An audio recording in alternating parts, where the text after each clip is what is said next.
Hello friends, inspection search and scissor का आज का ये हमारा सेकंड एंड लास्ट सेशन, छोटा सा ही चैप्टर है जैसे मैंने आगे भी बताया फ्रेंड्स आपको। उसमें से सेक्शन 67 जिसका डिस्कशन हमने अगले सेशन में किया था, फर्स्ट सेशन में किया था, उसको एक बार फास्टेस्ट रिवाइज करके आज का हमारा सेशन शुरू करेंगे फ्रेंड्स। हमने शुरू किया था सेक्शन 67, बहुत सारी वेरियस हमारे पास सब सेक्शंस है, उसमें से first sub section the inspection. Friends दो चीज़ ध्यान में रखने की, यहाँ पे जो जॉइंट कमिश्नर होगा वो एटलीस्ट होना चाहिए एज अ प्रॉपर ऑफिसर जो हमारा कर सकता है इंस्पेक्शन, जो ऑर्डर दे सकता है rather for the purpose of inspection. Next होगा फ्रेंड्स, देखो क्या हुआ है, डिपार्टमेंट के पास रीजन टू बिलीव है, मतलब उनके पास एविडेंस है पोजेशन में, मस्ट रिक्वायरमेंट है कि उनके पास रीजन टू बिलीव होना चाहिए। क्या रीजन टू बिलीव फ्रेंड्स उनके पास अवेलेबल है कि टैक्सेबल पर्सन ने तीन में से कोई एक कॉन्ट्रावेंशन किया है, तीन में से कोई एक ऑफेंस कमिट किया है। फर्स्ट कौन सा, जरा चेक करो फ्रेंड्स, उसने सप्लाई के ट्रांजेक्शन को सप्रेस किया है, उसने स्टॉक को सप्रेस किया है। नंबर 2, उसने जो भी आईटीसी एंटाइटलमेंट था ना उससे ज्यादा उसने आईटीसी क्लेम कर दी है। एंड थर्ड, आप चेक करो कि उसने कोई भी प्रोविजन को कॉन्ट्रावेंट किया है with intent to evade payment of tax. Number 2 friends, कोई ट्रांसपोर्टर था, कोई वेयरहाउस ओनर था, उसने क्या किया है, कोई ऐसे गुड्स थे जो छुपा दिए गए हैं जिसके ऊपर ऑलरेडी टैक्स का इवेजन हो चुका है और उसने गुड्स छुपाए हुए हैं which is likely to evade payment of tax. तो इस सिनेरियो में friends business premises of taxable person, business premises of transporter, business premises of warehouse owner or any other place may also be get inspected। मतलब department का जो proper officer होगा, जो joint commissioner at least होगा, वो कोई other officer को direction देगा, वो कोई अदर ऑफिसर को ऑथोराइज करेगा for the purpose of what, inspection. Last time भी बताया था, वापस से वो बता देता हूं फ्रेंड्स, इंस्पेक्शन करने के लिए जेसी खुद से वो इंस्पेक्शन कर सकता नहीं है, वो ऑलवेज ऑथोराइज ही करेगा अदर ऑफिसर को for the purpose of what friends, inspection. Number 2 subsection याद करो फ्रेंड्स, आइदर इंस्पेक्शन के कॉन्सिक्वेंस में कि अदरवाइज उनको ऐसा लगता होगा कि ऐसे गुड्स जो लायबल है for the purpose of confiscation, और नंबर 2 आप चेक करो कि ऐसे गुड्स जो है liable for the purpose of confiscation documents, goods जो प्रोसीडिंग्स के लिए रेलेवेंट है, जिसको आपने छुपा दिए गए हैं, तो डिपार्टमेंट उसको ढूंढेगा मिल गए, तो बाद में क्या करेगा, उसका सीजर। क्लियर। नेक्स्ट हमने डिस्कस किया था इन रिलेशन टू, जब सीजर की बात आएगी तो जॉइंट कमिश्नर खुद से भी सीजर कर सकता है, अदर ऑफिसर जो ऑथोराइज था वो भी सीजर कर सकता है। उसका प्रोविजन होता जो सीज करना पॉसिबल ना हो तो हम क्या करेंगे, डिटेंशन मतलब restriction on it's usage. Number 3 उसका सेकंड प्रोविजन था कि जो भी डॉक्यूमेंट्स है, रजिस्टर्ड से, बुक्स ऑफ अकाउंट से, थिंग्स है, वो कब तक वो लोग रिटर्न कर सकेंगे, only for so long as maybe necessary. ये भी इंपॉर्टेंट था, एग्जाम पर्सपेक्टिव ध्यान में रखने जैसा। थर्ड सबसेक्शन 7 सबसेक्शन को साइमल्टेनियस पढ़ना पड़ेगा। सीजर की विद इन 6 मंथ्स नोटिस आ जानी चाहिए। रिपीट करता हूं, सीजर की विद इन 6 मंथ्स नोटिस आ जानी चाहिए। 6 मंथ्स में 6 मंथ्स का और एक्सटेंशन आपको अवेलेबल हो सकता है। जो नोटिस आ गई तो बहुत अच्छी बात है, जो नोटिस नहीं आती है तो जो भी गुड्स सीज करके ले गए हैं वो सारे गुड्स डिपार्टमेंट वापस करने के लिए लायबल होने वाला है। नंबर 2, जो 6 मंथ्स में नोटिस आ गई फ्रेंड्स, 6 मंथ्स में नोटिस आ जाती है तो ऐसे गुड्स मुझे वापस कर किए जाएंगे जिस गुड्स के ऊपर डिपार्टमेंट रिलाई नहीं किया था while issuing notice. Clear. Subsection 4 था कि जो मैं कोई भी प्रीमाइसेस का एक्सेस करने से डिनाई करता हूं, they have power to seal और ब्रेक ओपन, कोई भी अलमारी, कोई भी इलेक्ट्रॉनिक डिवाइस, कोई भी रिसेप्टेकल, कोई भी बॉक्स को मैं एक्सेस करने से डिनाई करता हूं तो they have power to break open the particular things. Next आएगा subsection 5 which was friends power to make copies. का मतलब मेरे पास पावर्स है कि जो भी वो डॉक्यूमेंट्स मेरे ले गए होंगे, बुक्स ऑफ अकाउंट्स ले गए होंगे, उसमें से मैं जेरोक्स कॉपी करवा सकता हूं, उसके एक्सट्रैक्ट्स में ले सकता हूं, और वो लोग एक्सट्रैक्ट लेने से, जेरोक्स कॉपी करने से मना कर देंगे व्हेन उनको ऐसा लगता होगा कि ये जो डॉक्यूमेंट वो मुझे दे रहे हैं it will prejudicially impact the investigation। Next आएगा subsection 6 which is release of goods on provisional basis। मतलब जब डिपार्टमेंट को ऐसा लगता, मतलब सॉरी आपको जब ऐसा लगता होगा ये गुड्स इमीडिएटली आगे सेल करने पड़े, ऐसे आगे गुड्स का रिमूवल करने पड़े ऐसा है, तो आप ये गुड्स को रिलीज करवा सकते हो on provisional basis. Same to same provision 129 में भी इक्वली एप्लीकेबल होने वाले, जिसका डिस्कशन हमने किया था फ्रेंड्स ऑफेंसेस एंड पेनल्टीज में। दो ऑप्शन आपके पास अवेलेबल है for the purpose of release of goods. Option number 1, आप पेमेंट करो applicable tax, interest, penalty. Second होगा बॉन्ड साइन करो प्लस उसकी सिक्योरिटी फर्निश करो in form of bank guarantee. Clear. Next friends हमारे पास अवेलेबल है सबसेक्शन 8। कोई भी ऐसे गुड्स होंगे जो पेरिशेबल नेचर में, हैजार्डियस नेचर के हैं, कि goods which depreciates in value with passage of time, storage price constant. Government ऐसे कोई भी गुड्स को नोटिफाई करती है जिस गुड्स को आप इमीडिएटली सेल कर दोगे, एंड सेल करने के बाद उसकी क्या मेंटेन करोगे, इन्वेंटरी के 5 किलो टमाटर बेचा है, 4 किलो काकड़ी बेची है, 5 किलो आप जो भी आप समझो फ्रेंड्स वो बेचा हुआ है, वो कोई फ्रूट्स बेचा है वगैरह, जो भी पेरिशेबल हैजार्डियस है उसको इमीडिएटली आप बेच दो, एंड उसकी इन्वेंटरी आपको मेंटेन करने की रिक्वायरमेंट आने वाली है। Next subsection 10 which was in relation to code of criminal procedure. का मतलब जब भी मतलब सर्च एंड सीजर होगा तो जो भी कोड ऑफ क्रिमिनल प्रोसीजर में लिखा हुआ वो आपको प्रोसीजर फॉलो करने की रिक्वायरमेंट है।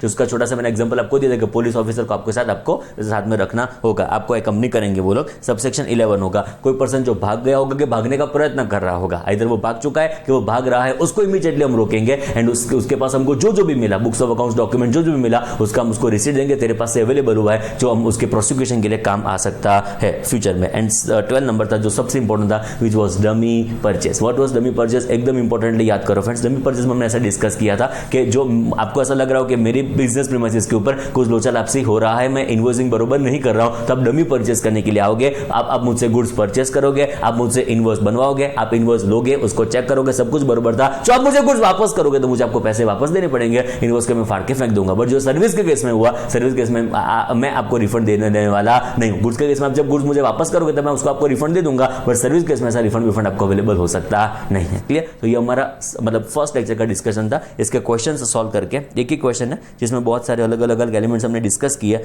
बाद में आगे का डिस्कशन हम शुरू करेंगे फ्रेंड्स. क्लियर. अब जरा शुरू करते हैं हमारा क्वेश्चन नंबर 2. एकदम ध्यान से फ्रेंड्स, जो आपने सॉल्व कर दिया होगा, जब मैंने लास्ट लेक्चर में आपको बोला था कि एक बार ये सॉल्व कर लेना, तो मोस्टली आपने सॉल्व कर दिया होगा. देखते हैं कितने चार्टर्ड अकाउंटेंट्स है जिसका आंसर परफेक्ट है. चलो, इफ इसमें एक दो जगह पे थोड़ी गलती है, देखते हैं फ्रेंड्स. जब भी मतलब जरूर पड़ी मैं उसको रेक्टिफाई करवा दूंगा. If proper officer has reason to believe evasion of tax, whether search and seizure of goods and documents can be made.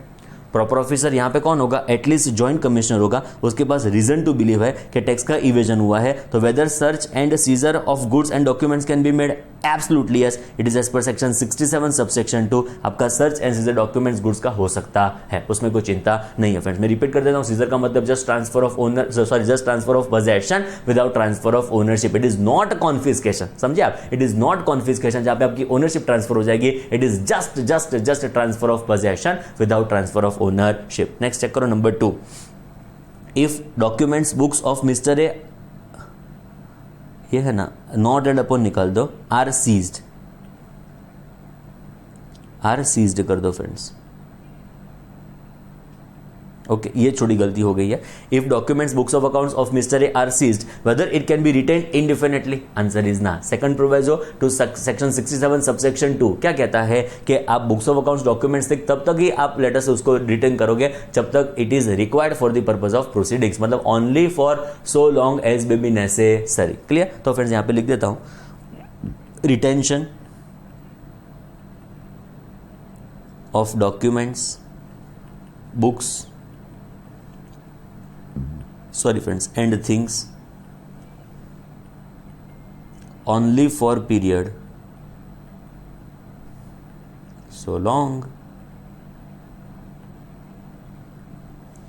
as may be necessary. जितने पीरियड के लिए जरूरी है उतने पीरियड तक ही आप उसको रिटेन कर सकते हो. इनडिफिनिट पीरियड की रिटेंशन पॉसिबल होने वाला नहीं है फ्रेंड्स. क्लियर. आओ सबसेक्शन 3, सॉरी सबसेक्शन 3 का question number 3. Sorry friends.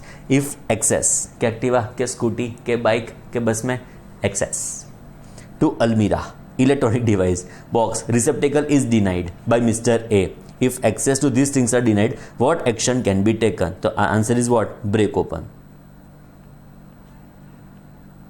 Break open अलमीरा electronic device box receptacle as the case may be. Okay, तो you have power to break open these things.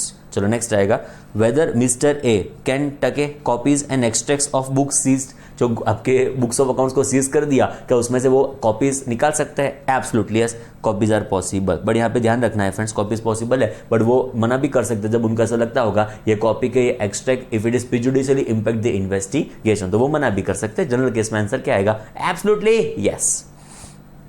Next, whether Mr. A can request for provisional release of goods without payment of tax interest penalty. बोल release तो करवाने हैं goods provisional basis के ऊपर और without payment of tax करना. Without payment of tax absolutely possible है, but यहाँ पे बॉन्ड आपको एग्जीक्यूट करना होगा एंड सिक्योरिटी फर्निश करनी पड़ेगी. तो यहाँ पे लिख देता हूं, for release of goods, for provisional release of goods, if it is provisional release of goods, दो ऑप्शंस आपके पास अवेलेबल होंगे फ्रेंड्स, ऑप्शन 1 ऑप्शन 2. ऑप्शन 1 क्या अवेलेबल होगा friends, it would be payment of applicable tax interest and penalty. Friends payment आपको करना होगा tax interest and penalty. And friends option 2 जो आपके पास अवेलेबल होने वाला है, it would be friends in relation to execution of bond plus furnishing security. जो security होगी वो बैंक गारंटी नेचर में होने वाली है. तो टैक्स इंटरेस्ट पेनल्टी पे किए बिना भी आपका ये रिलीज हो सकता है प्रोविजनल बेसिस के ऊपर, बट जब आपने बॉन्ड साइन किए होंगे, बॉन्ड एग्जीक्यूट किए होंगे, प्लस आपने बैंक गारंटी फर्निश की होगी. फ्रेंड्स नेक्स्ट चेक करो question number 6. whether notice is to be given for seizure, if notice is issued in 6 months, where notice is given for seizure and if notice is issued within 6 months but received by Mr. A after 6 months, what would be the legal implication? Friends सबसे best question है, उसको best कर दो, जबरदस्त question. मेरी ऐसी इच्छा है जो भी ऐसा कोई चार्टर्ड अकाउंटेंट हो जिसने खुद से ना ट्राई किया हो तो इस क्वेश्चन को पहले आप खुद से ट्राई करो। मेरे दिल से ऐसी इच्छा है, मेरे दिल से एक रिक्वेस्ट है आपको कि पहले क्वेश्चन को खुद से ट्राई करो, बाद में मैं आंसर जो डिस्कस करूंगा वो आप देखो। मतलब वीडियो ऐसा हो तो पॉज कर लो, शायद आपने भले खुद से आंसर लिख दिया हो, मोस्टली तो नहीं लिखा होगा, मुझे कॉन्फिडेंस है फ्रेंड्स आप चार्टर्ड अकाउंटेंट्स के ऊपर, बट अभी वीडियो पॉज करके प्रोविजन एक बार वापस पढ़ लो। सेक्शन 67 तो खाली पढ़ना है फ्रेंड्स, 67 आप वापस एक बार पढ़ लो एंड बाद में इस क्वेश्चन का आंसर दो। क्लियर? चलो मैं डिस्कस करता हूं, बट अभी आपने वीडियो पॉज करके ऑलरेडी वो प्रोविजन आपने देख लिया होगा, आंसर आपने खुद से लिख लिया होगा। चलो मैं जरा सॉल्व करता हूं। देखो अभी क्वेश्चन क्या है एग्जैक्टली उसको समझते हैं। Where notice is given for seizure, seizure की फ्रेंड्स आपको नोटिस इश्यू अवेलेबल हो गई है। If notice is issued in 6 months, मतलब जब 6 मंथ्स की बात आती है तो 6 मंथ्स तक फ्रेंड्स आपको नोटिस इश्यू हो चुकी थी, मतलब ये 6 मंथ्स आपके यहाँ पे खत्म हो रहे हो तो आपका नोटिस इश्यू हो चुका था, बट आपको रिसीव बाद में हुआ। सिंपल वर्ड्स में ऐसा बोलो, सर्विस बाद में हुई। नोटिस 6 मंथ्स के पहले इश्यू हो चुकी है, उसका सर्विसिंग 6 मंथ्स के बाद होता है। Getting my point? 6 मंथ्स के टाइम एग्जैक्टली 6 मंथ्स की बात करें तो नोटिस आपको इश्यू हो चुकी थी, सर्विस उसकी बाद में हुई। अभी लॉ ने कौन सा वर्ड इस्तेमाल किया पता है? शायद आपने पढ़ा होगा तो वर्ड इज गिवन, आपने शायद ध्यान से देखा होगा तो word is what? Given. Given word है। देखो मैंने तो पढ़ा भी नहीं है बट ऑब्वियसली मुझे तो याद ही हो फ्रेंड्स, बिकॉज मैं तो यही दोपहर सुबह दोपहर शाम रात करता हूं। अब चेक करो फ्रेंड्स, देखो क्या हुआ। Where notice is given is the word used in the law. Check करो, आहा ये रहा सबसेक्शन 7, ध्यान से। Where any goods seized under 67 subsection 2 and no notice in respect thereof is given. Given is the word. What are the word used in the law is friends given. मतलब 6 months में आपको notice मिल जानी चाहिए। It should be given to you. It must not be just issued. Issued का मतलब मैंने मेरे side से इश्यू कर दिया बट अभी आप तक अवेलेबल नहीं किया। लॉ ने तो वर्ड कौन से इस्तेमाल किया? 6 मंथ्स में नोटिस मस्ट बी गिवन। ए मेरे चार्टर्ड अकाउंटेंट, गिवन। पता चला नोटिस आपको मिल जानी चाहिए विद इन 6 मंथ्स। जो 6 मंथ्स में नोटिस आपको नहीं मिलती है स्टोरी वहां पे खत्म हो जाएगी। इस सिचुएशन में सारे गुड्स वापस कर देने पड़ेंगे जो डिपार्टमेंट सीज करके ले गया है वो। चेक करो वापस एक बार। Where notice is given for seizure and if notice is issued in 6 months but received by Mr. A after 6 months, what would be the implication? All goods which are seized, all goods seized must be returned back to whom? Taxable person.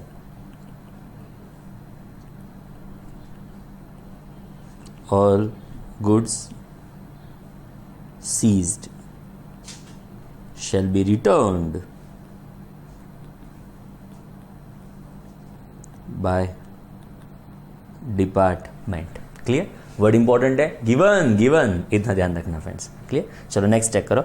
If goods are of perishable and hazardous nature then what would be the course of action. तो friends जो आपके goods hazardous nature के हैं, perishable nature के हैं, storage of space constant है, तो क्या करने का? It must be immediately sold.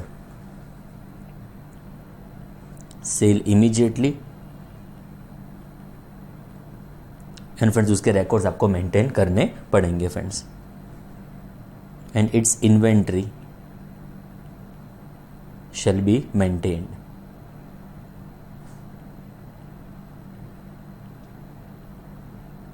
बोलो क्लियर फ्रेंड्स? चलो नेक्स्ट आगे चेक करो। दोनों के दोनों क्वेश्चन बहुत इंटरेस्टिंग, बहुत इंपॉर्टेंट। चलो ध्यान से। If calculators are purchased from mister A on tax invoice and books are purchased on bill of supply by proper officer. तो प्रॉपर ऑफिसर ने डमी परचेज किया, कैलकुलेटर परचेज किया टैक्स इनवॉइसेस के ऊपर, बुक्स परचेज की bill of supply क्यों issue किया? Because वो एग्जम्प्ट सप्लाई था। Further if calculators and books are returned, proper officer ने उसको वापस कर दिया। Whether mister A has to refund full amount including tax, क्या वो पैसा पूरा मिस्टर ए को रिफंड करना पड़ेगा? मिस्टर ए प्रॉपर ऑफिसर को पूरा रिफंड करेगा? Absolutely yes, refund has to be made, refund तो करना पड़ेगा बिकॉज ये गुड्स की बात है, सर्विस की बात होती तो रिफंड अवेलेबल होता नहीं। जो नेक्स्ट क्वेश्चन में होगा, if beauty parlour services is taken by mister A. Friends honestly बताऊं तो मिस्टर ए नहीं होगा, यहाँ पे कौन होगी? आइदर मिसिस ए और कौन होंगे? Miss A. अब समझे friends? Generally mister A beauty parlour में नहीं जाएगा प्रैक्टिकली फ्रेंड्स। ओके, तो if beauty parlour service is taken from mister A, oh sorry friends, sorry, it is from mister A. तो मिस्टर ए से तो हो सकता है, मिस्टर ए वो ब्यूटी पार्लर का मालिक हो, ऐसी पॉसिबिलिटी होगी फ्रेंड्स। क्लियर, चिंता नहीं है friends. To verify tax invoice by proper officer, हाँ ये जो प्रॉपर ऑफिसर होगा ना, सॉरी ये जो प्रॉपर ऑफिसर होगी ना वो प्रॉपर ऑफिसर होगी, पता चला।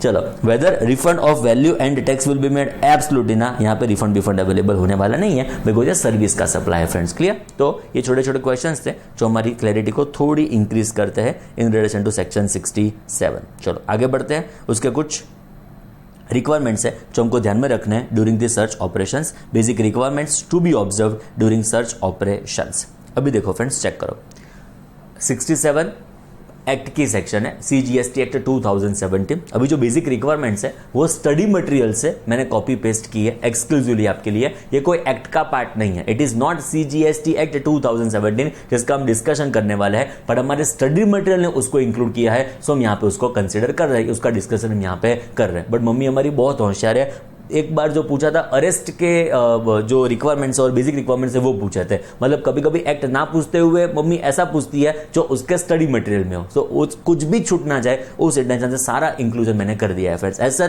थोड़ा स्टोरी जैसा लगेगा बट ऐसा कोई एक्ट नहीं है, मतलब इंटरप्रिटेशन में कुछ जोरदार बातें होगी ऐसा नहीं होगा, रिलेटिवली थोड़ा ईजी रहेगा फ्रेंड्स। चलो चेक करो, following principle should be observe during search, मतलब सर्च के टाइम क्या क्या आपको ध्यान रखना चाहिए, उसके लिए आपको ये फॉलोइंग पॉइंट ध्यान में रखने होंगे। इसके लिए एक बहुत अच्छा मूवी मैं आपको रेकमेंड करूंगा, it was friends red movie, आपको शायद पता होगा। तो लेट अस से अजय देवगन का मूवी आया था रेड, बहुत वंडरफुली इस चीज़ों को वहाँ पे पेश किया गया है। मेरी बहुत इच्छा है कि आपको वीडियो बताऊं बट अननेसेसरी थोड़ा टाइम पास हो जाएगा। बट आप एक बार टाइम मिले फ्रेंड्स, आपको कभी भी टाइम मिले तो एक बार फास्ट 1.5 की स्पीड से रेड एक बार मूवी देख लेंगे तो आपको एग्जैक्ट को रिलेशन वहाँ पे बैठेगा कि क्या हमारा लॉ है और क्या मूवी में एग्जैक्टली उन लोगों ने प्रिंसिपल्स रेड के फॉलो किए हैं फ्रेंड, बिकॉज वो इनकम टैक्स की रेड थी और ये GST की है, तो मोरलेस तो सेम ही होगा फ्रेंड्स यहाँ पे। क्लियर, तो ये एक बार खास आपको रेड मूवी देखना चाहिए, it is recommended from me. तो फ्रेंड्स देखो क्या क्या आपको ध्यान में रखना है, तो जब भी डिपार्टमेंट के ऑफिसर जाएंगे वो वैलिड सर्च वारंट लेके जाएंगे, मतलब सर्च वारंट के बिना रेड पॉसिबल नहीं है। ये तो गोलमाल मूवी था ना, उसमें भी दिखाया था कि वो सर्च वारंट लिए बिना अजय देवगन का वहां पे थोड़ा आई थिंक फिशिंग का जो कामकाज था वहां पे जो पोर्ट पे गया था, तो जो ऑफिसर पोर्ट पे गया था आई थिंक इस बार अरशद वारसी जो पोर्ट पे गया था, तो वो लेटर से सर्च वारंट लिए बिना चला गया था। तो ऐसा नहीं होना चाहिए, search warrant must be there for the purpose of conducting search, तो सर्च वारंट होना चाहिए। एक बार मैं फास्टेस्ट आपको समझा देता हूँ, बाद में फास्टेस्ट उसका रीडिंग कर लेंगे फ्रेंड्स। क्लियर, तो सर्च वारंट होना चाहिए फ्रेंड्स। नेक्स्ट होगा there should be invariable lady officer accompanying search team to the residence. Friends जब रेसिडेंस की बात आएगी तो रेसिडेंस में ऑब्वियसली फ्रेंड्स लेट अस से मम्मी होगी, सिस्टर्स होगी, स्पाउस होंगे, मतलब वाइफ होगी, तो इन दिस सिनेरियो उनको थोड़ा डिस्कंफर्ट फील ना हो उस रीजन से लेडी ऑफिसर भी कंपलसरी उनको अकम्पनी करती होनी चाहिए। तो लेडी स्टाफ कंपलसरी होगा कि उनको तकलीफ ना पड़े, उनको डिस्कंफर्ट फील ना हो उस रीजन से। तो first is valid search warrant होना चाहिए, लेडी ऑफिसर कंपलसरी होनी चाहिए फ्रेंड्स। नेक्स्ट होगा जो भी ऑफिसर्स होंगे वो अपना आइडेंटिटी कार्ड दिखाएंगे। जब भी ऑफिसर्स आपके सर्च प्रीमाइसेस को एंटर करेंगे तो आईडी कार्ड आपको दिखाने वाले, आईडी कार्ड दिखाने के बाद ही वो आपके प्रीमाइसेस एंटर कर सकते हैं। मतलब आपको शायद पता होगा वो फेक पुलिस नहीं रास्ते में आपको पकड़ते हैं, अभी तो आपने तो कभी शायद एक्सपीरियंस नहीं किया होगा, मैंने भी एक्सपीरियंस नहीं किया ऑब्वियसली, पर कभी कभी रास्ते में ऐसी फेक पुलिस होती है जो आपसे अननेसेसरीली जो भी पेनल्टी होगी वो आपसे वसूल करेगी। तो ऐसा ना हो उस इंटेंशन से आपका ये आईडी कार्ड आपको एक बार चेक करना है, आपका आईडी कार्ड वो ऑफिसर आपको दिखाएगा, आप उसको चेक करना, बाद में आपके प्रीमाइसेस को एंटर करने देना। तो first is search warrant, second आएगा in relation to it is friends lady officer होने चाहिए, बाद में आईडी कार्ड आपको ऑफिसर का दिखना है। नेक्स्ट होगा friends search warrant should be executed before start of this search. Friends search warrant को एग्जीक्यूट करने का उसका मतलब क्या, उसके ऊपर साइन करने की। Search warrant execute, search warrant बन तो गया, ऑफिसर जो ऑथोराइज था उसने सर्च वारंट आपको दिखा तो दिया, बट आपको उसके ऊपर साइन करने की, मतलब वो सर्च वारंट एग्जीक्यूट हुआ, उसके बाद ही आप सर्च स्टार्ट कर सकते हो। नेक्स्ट आएगा फ्रेंड्स सर्च वारंट जब आप साइन करते हो तो किस किस के साइन लेने की, जो person in charge of the premises उसकी साइन लेनी चाहिए आपको, प्लस एटलीस्ट 2 विटनेस की भी उसमें साइन आपको लेनी पड़ेगी। तो जो एटलीस्ट विटनेस होंगे उसके भी आपको सिग्नेचर ऑब्टेन करनी पड़ेगी फ्रेंड्स। क्लियर, चलो शुरू करते हैं पॉइंट नंबर 1। चलो शुरू करते हैं point number 1, there must be valid search warrant. Number 2 lady officer accompany करेंगे जब आप सर्च करेंगे रेसिडेंस के ऊपर। नेक्स्ट होगा friends identity card officer compulsory disclose करेगा। सर्च वारंट को एग्जीक्यूट करो by way of signing letter से this particular search warrant, person in charge of the premises का आप साइन देंगे, प्लस एटलीस्ट 2 विटनेस का भी आपको साइन ऑब्टेन करना पड़ेगा फ्रेंड्स। नेक्स्ट देखो जब भी आप सर्च करते हो 2 इंडिपेंडेंट विटनेस तो एटलीस्ट होने ही चाहिए। दो इंडिपेंडेंट विटनेस तो एटलीस्ट होने ही चाहिए जब भी आप लेटर से मतलब सर्च करते हो तब। फ्रेंड्स, ये दो विटनेस कहां से लाने के, तो फ्रॉम लोकालिटी से लाने के। लोकालिटी से आपके दो विटनेस आपके पास अवेलेबल होने चाहिए। तो लोकालिटी से अवेलेबल ना हो तो एग्जांपल के तौर पर मणिनगर एरिया में रहते हो तो मणिनगर के विटनेस होने चाहिए, बट मणिनगर वाले मना करते हो तो मणिनगर में लॉकडाउन हो तो कहां से लाने की विटनेस। ओके, तो कहता है इस सिनेरियो में अदर लोकालिटी से भी चलेंगे। तो क्यों लिखते हो दो विटनेस लोकालिटी के होने चाहिए, ना हो तो बाहर के भी चलेंगे, तो क्यों लिखते हो लोकालिटी के होने चाहिए। पता चला, तो एटलीस्ट दो विटनेस आपके लोकालिटी से बिलोंग करते होने चाहिए। चलो नेक्स्ट आएगा। फ्रेंड्स देखो, जब भी सर्च होता है, फ्रेंड्स देखो समझने का ट्राई करो, जब भी सर्च होता है तब ऑफिसर जब आपकी प्रीमाइसेस एंटर करेगा तब उसका पर्सनल सर्च कर दो। का मतलब उसके पॉकेट में क्या है, उसके पॉकेट्स में क्या है, वो यहाँ पे तो कुछ छुपाया नहीं है ना, उसको एक बार पर्सनल सर्च कर दो कि उसने रिंग पहनी है, उसने लेटर से चेन पहनी है, उसने ब्रेसलेट पहना है, उसने बहुत महंगी वॉच पहनी, एग्जाम्पल के तौर पर फ्रेंड्स। तो एक बार उसको सर्च करो कि क्या क्या उसके पास अवेलेबल है, एंड जब वापस एक बार जा रहा है तब उसके पास क्या क्या अवेलेबल है। ऐसा आप बहुत बार ऑब्जर्व करते होंगे जब ज्वेलरी शोरूम में कोई एम्प्लॉय काम करता है। ज्वेलरी शोरूम में क्या फ्रेंड्स आपको पता है, छोटी छोटी चीज होगी पर बहुत वैल्यूएबल होगी, बहुत कॉस्टली होगी। अब एक डायमंड का रोज वो एम्प्लॉय चोरी करे तो लगभग आई थिंक एक आध साल में तो बेचारा डायमंड स्टोर लगभग टेंटेटिवली खत्म हो जाए।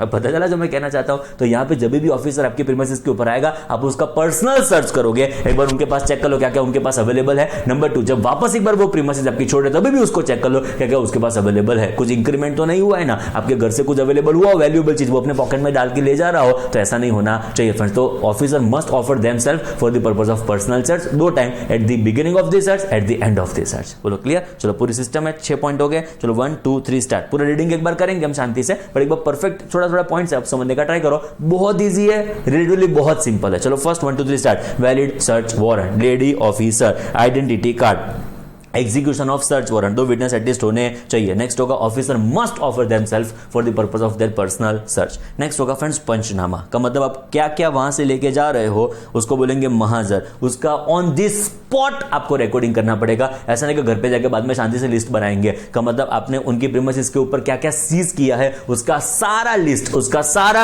डिटेल आपके पास अवेलेबल होना चाहिए, उसको बोलेंगे फ्रेंड्स पंचनामा। तो पंचनामा ऑन दिस स्पॉट, इसका दूसरा में महाजर, ऑन दिस स्पॉट आपको बनाना पड़ेगा फ्रेंड्स। क्लियर। एंड ये पंचनामा जो भी होगा वो फ्रेंड्स आपको इमीडिएटली प्रिपेयर करना होगा। And when search is over, search warrant should be returned to the original issuing officer with the report regarding the outcome of the search. Search warrant खत्म हुआ, वापस एक बार साइन करवा लो एंड सर्च वारंट की जो भी एग्जीक्यूटेड सर्च वारंट है आप ऑफिसर को दे दो जिस ऑफिसर ने आपको ये अवेलेबल किया था। मतलब यहाँ पे सर्च, जैसे मैंने आपको एक्सप्लेन किया कि यहाँ पे ऐसा हो सकता है कि इश्यूइंग अथॉरिटी कोई अलग हो एंड सर्च करने के लिए ऑफिसर अलग जाए, ऐसी पॉसिबिलिटी हो सकती है। तो यहाँ पे जो भी ऑफिसर सर्च करने के लिए गया हो वो ओरिजिनल अथॉरिटी जिसने उसको सर्च वारंट इश्यू किया था उसको अभी सबमिट कर दो फ्रेंड्स। तो सर्च वारंट जो ड्यूली एग्जीक्यूटेड होगा वो आपको सबमिट करना पड़ेगा। एंड जो आपने सबमिट कर दिया है उसका वो क्या मेंटेन करने वाला है, रिकॉर्ड। मतलब जो भी सर्च वारंट हो चुके हैं उसके सारा वो लोग रिकॉर्ड मेंटेन करेंगे। एंड जो कनेक्ट पॉइंट मुझे यहां पे करना था कि पंचनामा आपने जो भी प्रिपेयर किया है वो आप वहां पे जो पर्सन इन चार्ज है कि ओनर है उसको आप अवेलेबल कर दो फ्रेंड्स। बोलो क्लियर, चकाचक। ये 10 पॉइंट है, फ्यू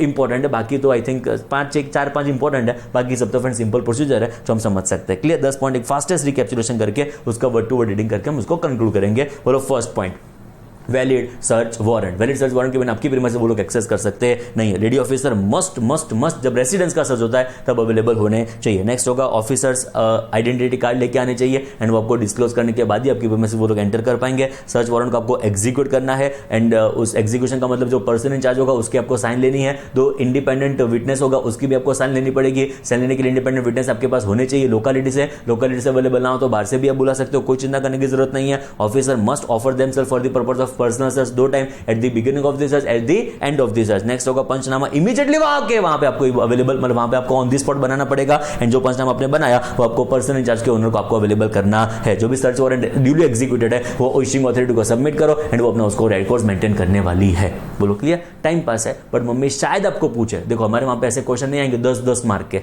ये बीकॉम नहीं है फ्रेंड्स। पता चला आपको क्रेडिट ऑन 10 मार्क्स का क्वेश्चन 3 पेज भर दो, ऐसा नहीं होगा। 4-5-6 मार्क तक आपको हाईएस्ट क्वेश्चन पूछ सकते हैं। ऐसे क्वेश्चन पूछेंगे कि what are the principle that needs to be considered while execution of search. तो आपको ये प्रिंसिपल्स आपको लिख के आना है, तब सेक्शन 67 लिख के नहीं आना है फ्रेंड्स आपको। ओके, तो प्रिंसिपल्स आपको ध्यान में रखने, जो जनरल पॉइंट्स आपको ध्यान में रखने वो फ्रेंड्स ये होंगे। तो ये प्रिंसिपल्स है जो आपको ध्यान में रखने पड़ेंगे। एक फास्टेस्ट रीडिंग करके इसको हम कंक्लूड कर देते हैं फ्रेंड्स। आओ जरा डिस्कस करते हैं reading. Following principle should be observe during search. No search of the premises should be carried out without valid search warrant issued by the proper officer. तो friends valid search warrant is must must must let us say before the search, वो disclose करने से ही आप search कर सकते हो, search शुरू कर सकते हो फ्रेंड्स। नेक्स्ट होगा देयर शुड इनवेरिएबली, मतलब कितना इंपॉर्टेंस दिया आप समझ लो friends, clear. A lady officer accompanying the search team to the residence, जब भी रेसिडेंस की बात आएगी lady officer must must must available होने चाहिए। नेक्स्ट चेक करो, officer before starting the search should disclose their identity by showing identity card to the person in charge of the premises. तो जो भी ऑफिसर होंगे वो अपना आइडेंटिटी कार्ड डिस्क्लोज करके वहां पे सर्च शुरू कर सकते हैं। नेक्स्ट होगा search warrant should be executed before start of the search by showing the same to person in charge of the premises and his signature should be taken on the body of the search warrant in token having seen the same. मतलब उसने ये search warrant देखा है, उसका proof क्या, तो उसने sign किया होगा सर्च वारंट, वो प्रूफ कि उसने वो सर्च वारंट देखा हुआ है।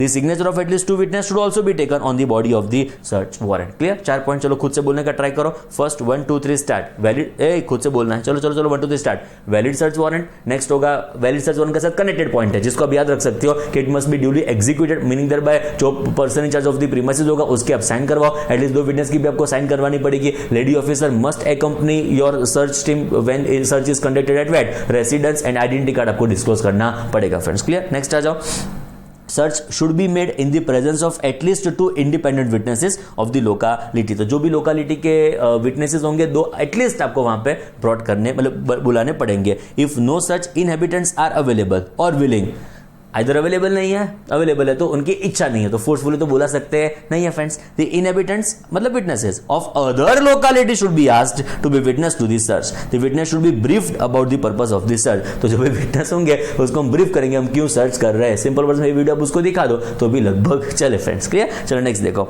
Before the start of the search proceedings the team of officer conducting this search and accompanying witnesses should offer themselves for their personal search to the person in charge of the premises being searched। मतलब जैसे कोई jewellery showroom में आके employ personal search करवा के वो showroom enter कर सकता है, जब भी शोरूम छोड़ रहा होगा वापस उसका पर्सनल सर्च कराना पड़ेगा। सिमिलरली जो भी ऑफिसर्स होंगे सर्च प्रीमाइसेस में एंटर कर रहे होंगे तो they must offer themselves for the purpose of personal search. Similarly after completion of search all officer and witnesses should again offer themselves for their personal search. Simple words में you must get yourself personally searched before and at the end of the search. Next होगा panchnama mahazar of the proceedings of the search should necessarily be prepared on the spot. वहां पे ही आपको पंचनामा बनाना पड़ेगा, वहां पे आपको महाजर prepare करने की रिक्वायरमेंट आने वाली है।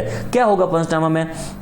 A list of all goods, documents recovered and seized, detained should be prepared and annexed to the पंचनामा और महाजर। पंचनामा के पीछे आपके सारे गुड्स का लिस्ट, सारे डॉक्यूमेंट्स का लिस्ट आपको अटैच करना होगा कि आप क्या क्या अटैच्ड चीज, सीज्ड चीज आप वहां से लेके जा रहे हो। नेक्स्ट होगा panchnama mahazar and list of goods, document seized, detained should invariably be signed by the witnesses. Witness की आप साइन करवाओगे। The in charge owner of the premises before whom search is conducted and also by the officer authorised for the conduct of search. In short सारे जो भी लोग होंगे सबके sign लेने की सबको कॉन्फिडेंस है कि नहीं हमारा भी इसमें इन्वॉल्वमेंट था, हमने भी कुछ कंट्री के लिए कुछ किया। क्लियर? नेक्स्ट चेक करो, after search is over search warrant duly executed should be returned in original. जो भी ओरिजिनल सर्च वारंट होगा वो आपको वापस करना होगा। किसको वापस करना है? जिस अथॉरिटी ने आपको इश्यू किया था उस अथॉरिटी को उसको वापस करोगे to the issuing authority with a report regarding outcome of this search. मतलब आपको रिपोर्ट देना पड़ेगा कि फाइनली सर्च के बाद क्या हुआ, तो सर्च के बाद जो भी हुआ उसका रिपोर्ट आपको वहां पे सबमिट करना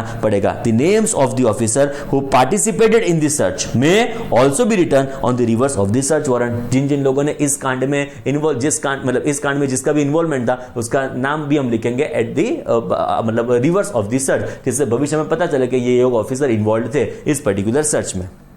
The issuing authority of search warrant should maintain register of records of search warrant issued and returned and used search warrant should be kept in records। जो भी आपने रजिस्टर मतलब जो भी आपने सर्च वारंट सबमिट किया है तो वो क्या मेंटेन करने वाले हैं? रजिस्टर। जो भी इशूइंग अथॉरिटी होगी उसका पूरा डॉक्यूमेंट करेगी, उसका पूरा रजिस्टर मेंटेन करने वाली है। एंड लास्ट जो कनेक्टेड है हमारे नंबर 7 के साथ, a copy of panchnama mahazar along with its annexure should be given to person in charge owner of the premises being searched under acknowledgement। Simple words में वो भी एक कॉपी उसको अवेलेबल करने वाला है। क्लियर? सिंपल वर्ड्स में कुछ खास चिंता करने की जरूरत नहीं है, पर 4-5 मार्क के लिए आपको पूछा जाए तो 10 में से 5 पॉइंट आप एटलीस्ट लिख के आ सके, ऐसी प्रिपरेशन करके जाने की फ्रेंड्स। बोलो क्लियर? शुरू करें। चलो फ्रेंड्स शुरू करें last time. First 1 2 3 start. Valid search warrant के बिना सर्च पॉसिबल नहीं है। Point number 2, lady officer must accompany the search team while premises residence होगा for the purpose of search. Next होगा ऑफिसर को आइडेंटिटी कार्ड डिस्क्लोज करना होगा जब वो सर्च करने के लिए जाएंगे। सर्च वारंट एग्जीक्यूट करना है, मतलब उसकी person in charge of the premises की साइन करवानी है, तो एटलीस्ट विटनेस की भी आपको साइन करवानी होगी। नेक्स्ट होगा सर्च वारंट, मतलब सर्च जब भी होता है तब 2 विटनेस लोकेलिटी से अवेलेबल होने चाहिए। लोकेलिटी से पॉसिबल ना हो तो बाहर से उठा के ले आने के होने चाहिए फ्रेंड्स। नेक्स्ट होगा कि officer must offer themselves 2 time, at the start of the search, at the end of the search. Panchnama on the spot आपको बनाना है एंड वो आपको अवेलेबल करना है पर्सन इंचार्ज को। एंड फ्रेंड्स जब सर्च खत्म होता है, जो सर्च वारंट ओरिजिनल वर्जन में होगा वो आपको इश्यूइंग अथॉरिटी को सबमिट करना है, वो उसका रिकॉर्ड्स मेंटेन करेंगे फ्रेंड्स। ऐसा कोई खास चिंता करने की जरूरत नहीं है फ्रेंड्स, एकदम सिंपल है। क्लियर? सो ये हमारा डिस्कशन खत्म हुआ। नेक्स्ट आएगा फ्रेंड्स सेक्शन 60। नेक्स्ट सेक्शन है फ्रेंड्स सेक्शन 68 एंड 69। दोनों है ना फ्रेंड्स पावर सेक्शन है। देखो एग्जाम पर्सपेक्टिव आपको पढ़ने की जरूरत नहीं है, मैं एक बार रीडिंग करूंगा यहाँ पे, जिससे कोई भी ऐसे सेक्शन ना हो जिसके पढ़े बिना आप सीए बन जाओ फ्रेंड्स। क्लियर? तो मेरी एक दिल से एक विश है कि हर एक एक्ट का एक लाइन आपने पढ़ा होना चाहिए before you become chartered accountant. Okay, तो उस इंटेंशन से एग्जाम पर्सपेक्टिव उसको पढ़ने की जरूरत नहीं है, आप रीड ऑनली कर दो। सिमिलरली सेक्शन 69 भी एग्जाम पर्सपेक्टिव पढ़ने की जरूरत नहीं है, उसको रीड ऑनली कर दो फ्रेंड्स। एग्जाम पर्सपेक्टिव 0% रेलेवेंस, क्यों? बिकॉज पावर सेक्शन से। ओके फ्रेंड्स, इसका रेफरेंस आएगा रूल नंबर 138 के साथ, विच इज फ्रेंड्स ईवेबल। उसके ऊपर भी हमारा वीडियो अवेलेबल है फ्रेंड्स, ईवेबल के ऊपर।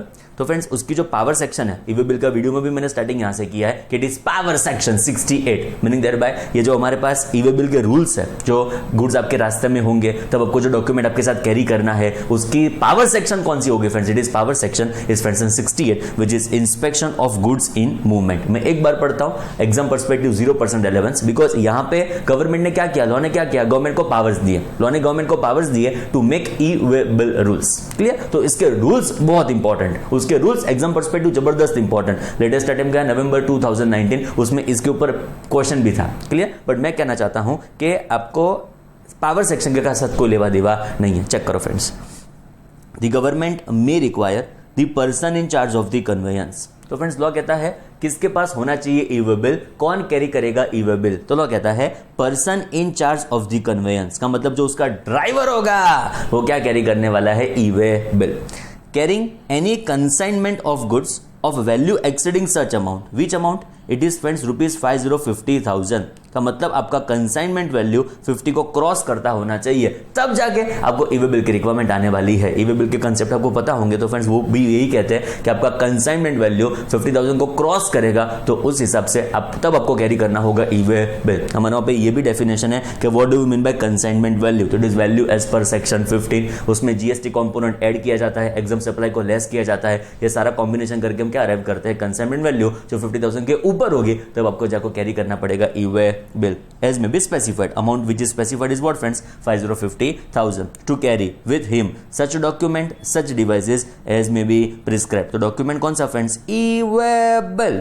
डिवाइस कौन सा? इसका RFID, which is friends radio frequency identification device. जैसे फ्रेंड्स टोल के लिए फास्टैग का कंसेप्ट गवर्नमेंट लेके आई ना 2020 में, I think it was 2019, I think दिसंबर तक कंपलसरी कर दिया गया था। तो फ्रेंड्स वो इस बेसिस के ऊपर ही चलता है, which is RFID, radio frequency identification device. ऐसे ऐसे गवर्नमेंट के मन में थॉट्स है कि ईवेबल के लिए भी कुछ ऐसा ऑटोमेशन गवर्नमेंट लेके आएगी, बट एज ऑफ नाउ उसके कोई प्रोविजंस नहीं है। एज ऑफ नाउ ये हमारे पास अवेलेबल है, विच इज ईवेबल। डॉक्यूमेंट आपको कैरी करना होगा while transporting your goods. Clear? Next friends, अब देखो details of documents required to be carried under 68 subsection 1 shall be validated in such manner as may be prescribed. अब जब ईवेबल carry करके जा रहे होंगे तो रास्ते में सपोज आपको रोका गया, आपको रास्ते में रोका गया, इंटरसेप्ट किया गया, एंड जब आपको इंटरसेप्ट किया गया तो आपसे जो डॉक्यूमेंट मांगेंगे वो ईवेबल मांगेंगे। ईवेबल के ऊपर बारकोड भी होगा, वो ईवेबल का नंबर भी होगा, तो वो अपने डिवाइस से वो वेरीफाई करेंगे ये ईवेबल जेन्युइन है ना, फेक तो नहीं ना ईवेबल, तो उसका वैलिडेशन करेंगे, उसको बोलेंगे validation of document which are specified under section 68 sub section 1। मतलब जो भी डॉक्यूमेंट को प्रिस्क्राइब किया गया है विच इज ईवेबल, उसका वैलिडेशन होगा,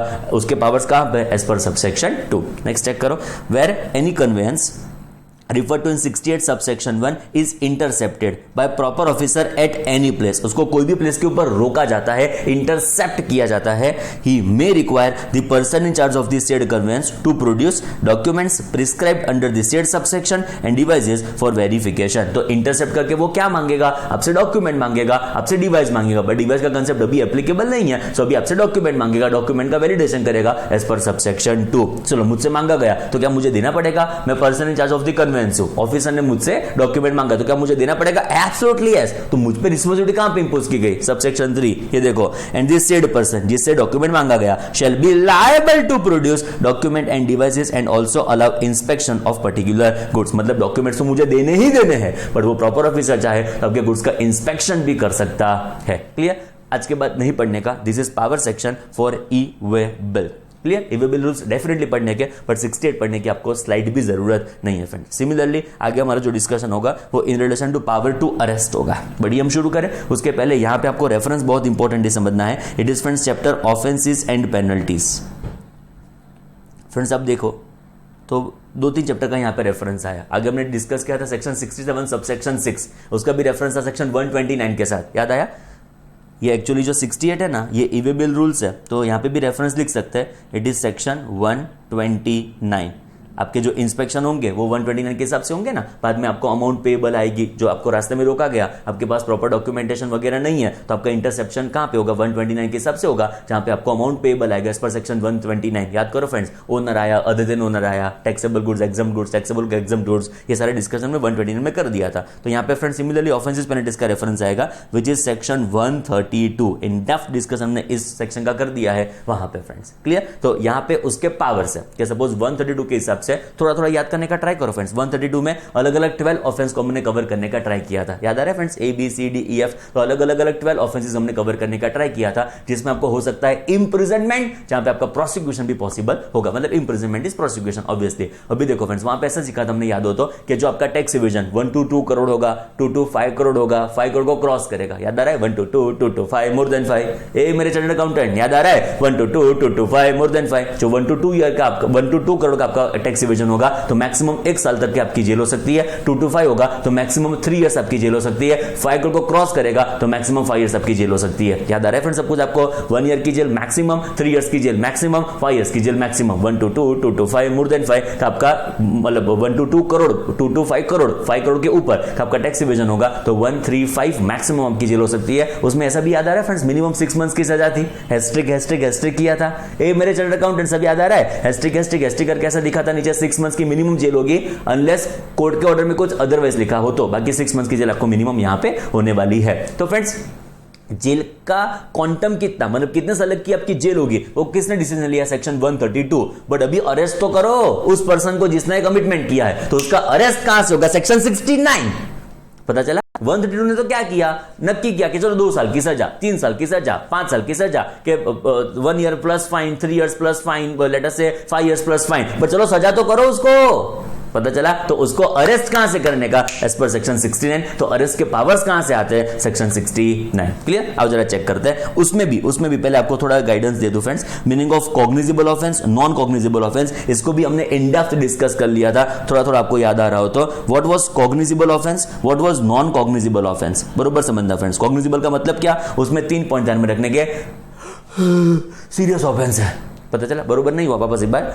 कॉग्निजिबल का अभी परफेक्ट हुआ, देखो it is relatively serious offence. Clear. Next होगा यहाँ पे आपका जो भी अरेस्ट होगा, it may be without warrant also. मतलब पुलिस चोर को देखती है तो फ्रेंड्स वारंट देने के लिए नहीं जाएगी, इमीडिएट उसको पकड़ने का ट्राई करेगी, मतलब उसके पीछे इमीडिएट भागने का ट्राई करेगी एंड उसका अरेस्ट कर सकते हैं विदाउट वारंट ऑल्सो. इन्वेस्टिगेशन आपका हो सकता है विद और with permission of court, with और विदाउट परमिशन ऑफ कोर्ट. उसको बोलेंगे cognizable offence which is relatively serious offence, relatively serious offence. And सामने आप देखो नॉन कॉग्निजिबल ऑफेंस, उसका मतलब क्या होगा, रिलेटिवली लेस सीरियस ऑफेंस. आपका अरेस्ट हो सकता है ओनली विथ वारंट, इन्वेस्टिगेशन होगा विथ और without permission of court. Sorry, investigation होगा, मैं मिस्टेक, इन्वेस्टिगेशन होगा only after permission of court, only after order of court. मैं 3 चीज लिख दूं, प्रिंटेड ही है बट तो भी एक बार समझ लो. यहां पे सीरियस ऑफेंस होगा, यहां पे नॉन सीरियस ऑफेंस होगा. ठीक है. नॉन कॉग्निजिबल में कुछ खास चिंता करने की जरूरत नहीं है. ये जो भी होगा यहां पे अरेस्ट होगा, इट मे बी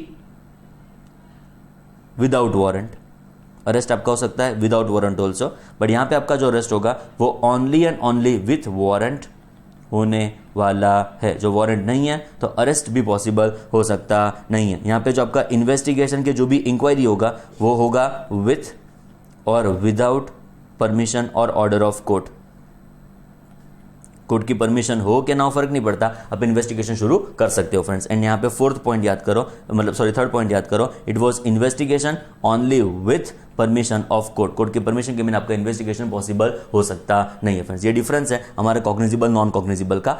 ये भी याद करो, जब आपका ऑफेंस कॉग्निजिबल होगा इट इज नॉन बेलेबल, मतलब ये कॉम्बिनेशन ऑलवेज साथ में रहता है, C plus N B, cognizable plus non bailable. जब आपका नॉन बेलेबल ऑफेंस होगा, sorry it is non cognizable ना friends, it is non cognizable, it is non cognizable. यहाँ पे नॉन कॉग्निजिबल ऑफेंस होगा तो वो कैसा होगा, बेलेबल। बेलेबल का मतलब क्या हुआ, वहां पे आपको बेल मिल सकती है। मैंने ये भी बताया था सेक्शन 132 में, याद करो फ्रेंड्स। जब बेलेबल की बात आएगी, बेलेबल का मतलब आपको बेल कौन ग्रांट करेगा, कमिश्नर। एंड नॉन बेलेबल का मतलब जीएसटी में नॉन बेलेबल है ही नहीं। ये भी डिस्कशन किया था 132 में, आपको याद आ रहा हो तो, जीएसटी में नॉन बेलेबल है ही नहीं। यहाँ पे आपको जो भी बेल होगा वो कौन ग्रांट करेगा, मैजिस्ट्रेट। तो यहाँ पे आपको बेल ग्रांट करने वाला है मैजिस्ट्रेट। तो ये होगा cognizable plus non bailable, non cognizable plus bailable. I think पता चला फ्रेंड्स बेसिक डिफरेंस, क्लियर। चलो एक बार वापस पढ़ लेते हैं meaning of cognizable offence. Generally cognizable offences means serious category of offence, relatively serious category of offence है, in respect of which police officer has authority to make arrest without warrant. आपका arrest के लिए warrant की जरूरत नहीं है। And start investigation with और without permission of court. 3 point हमको यहाँ पे ध्यान रखने के कि आपका हो सकता है arrest without warrant also, serious offence, relatively serious offence है। एंड आपका यहाँ पे आपका इन्वेस्टिगेशन विथ और without permission of court possible है। नेक्स्ट आएगा friends meaning of non cognizable offence. Non cognizable offence means what, relatively less serious offence है। Offence ऐसा नहीं है but relatively less serious offence है, in respect of which police officer does not have authority to make arrest without a warrant. Warrant के बिना आपका arrest possible कोई situation में हो सकता नहीं है। And investigation can not be initiated without order of court. Order court का चाहिए ही चाहिए, मैंडेटरी है for the purpose of investigation. I think आपको पता चला फ्रेंड्स, क्लियर। एंड हमारे वहां पे जो कॉग्निजिबल ऑफेंस है वो कैसे है, नॉन बेलेबल। जो नॉन कॉग्निजिबल ऑफेंस है वो कैसे है, बेलेबल। तो फ्रेंड्स बेलेबल ऑफेंस होगा तो क्या होगा, कमिश्नर आपको बेल ग्रांट करेगा। नॉन कॉग्निजिबल हो तो क्या होगा, मैजिस्ट्रेट आपको बेल ग्रांट कर सकता है। ये डिटेलिंग हमारे सेक्शन 16 में अवेलेबल है कि बेलेबल ऑफेंस होगा तो क्या होगा, नॉन बेलेबल ऑफेंस होगा तो क्या होगा, उसका डिटेलिंग डिस्कशन है। हमको सब कुछ पता है, चिंता करने की जरूरत नहीं है। Cognizable and non cognizable offences under CGST act. ये थोड़ा प्रिंटिंग है ना, वो थोड़ा एरनियस है, मैं आपको बताता हूं कैसे। देखो, under 132 of CGST Act, it is provided that offenses relating to taxable goods and or services where amount of tax evaded or amount of ITC wrongly availed or amount of refund wrongly taken exceeds 5 crore.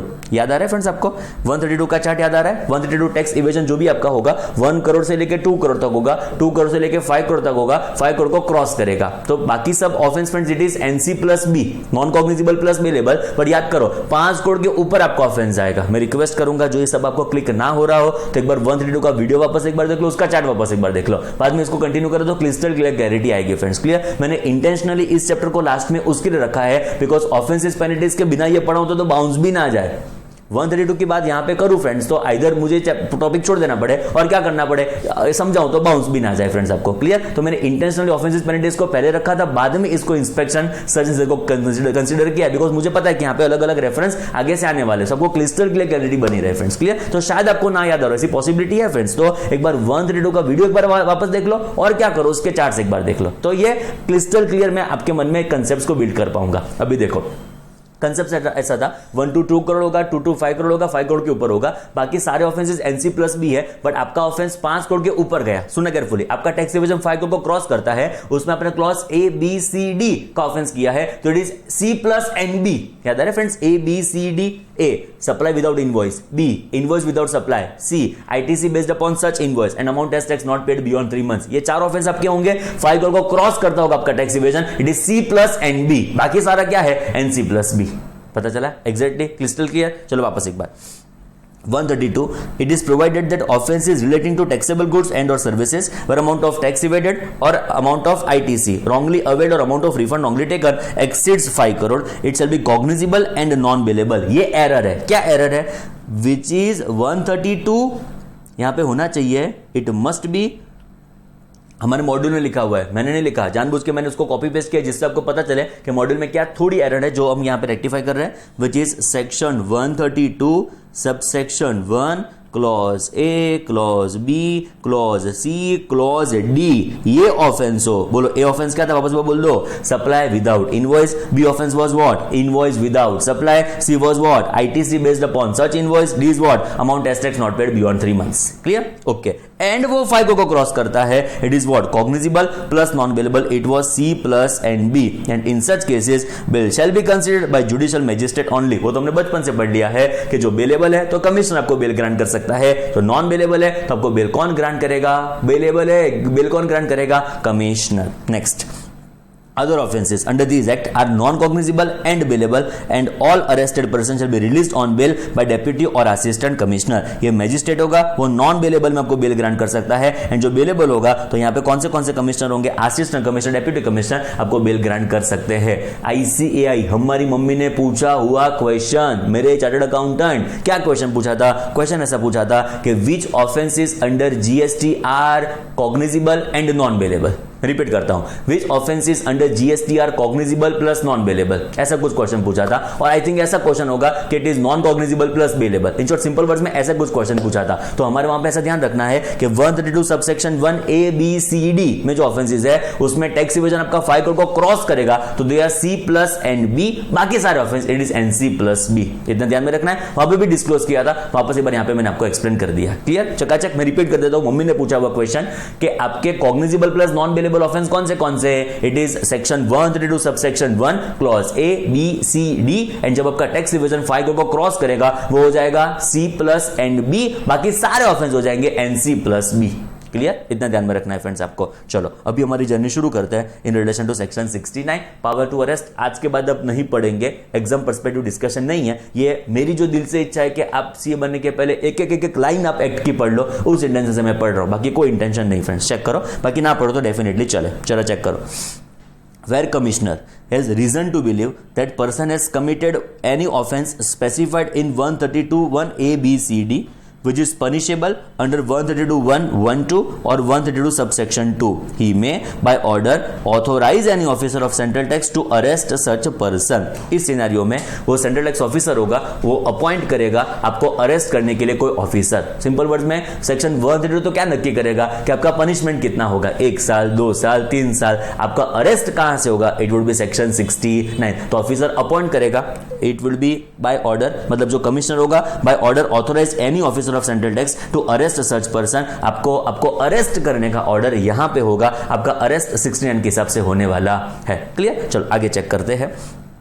Where a person is arrested under 69 subsection 1, मतलब आपका arrest 69 subsection 1 के हिसाब से हो रहा है, for an offense specified under 132 subsection 5, which is what friends, it is cognizable plus non bailable। मतलब आपका जो 132 सबसेक्शन 5 है ना, वो क्या कहता है, जो मैंने आपको अभी एक्सप्लेन किया कि 132 subsection 1 A B C D में आपके ऑफेंस होंगे जो आपका टैक्स डिवीजन 5 करोड़ को क्रॉस करता है, तो it is cognizable plus non bailable. Okay, तो फिर नॉन बेलेबल है तो आपका बेल कौन ग्रांट करेगा, बेल ग्रांट कर सकता है खाली मैजिस्ट्रेट, तो आपको पेश किया जाएगा मैजिस्ट्रेट के सामने। चेक करो, officer authorized to arrest the person shall inform such person on the grounds of arrest and produce him before magistrate within what time, 24 hours। तो मैजिस्ट्रेट के सामने आपको पेश कर दिया जाएगा within 24 hours, जिससे आप बिल के लिए एप्लीकेशन कर पाओ। और कोई इंटेंशन नहीं है, मैजिस्ट्रेट की फ्री नहीं था आपको एंटरटेन करने के लिए, बट आपका बिल वो ग्रांट कर सकता है, उस इंटेंशन से आपको मैजिस्ट्रेट के सामने पेश कर दिया जाएगा। नेक्स्ट चेक करो, subject to provisions of Code of Criminal Procedure 1973, where a person is arrested under 69 subsection 1 for any offense specified under 132 subsection 4, which is what, it is non-cognizable plus bailable।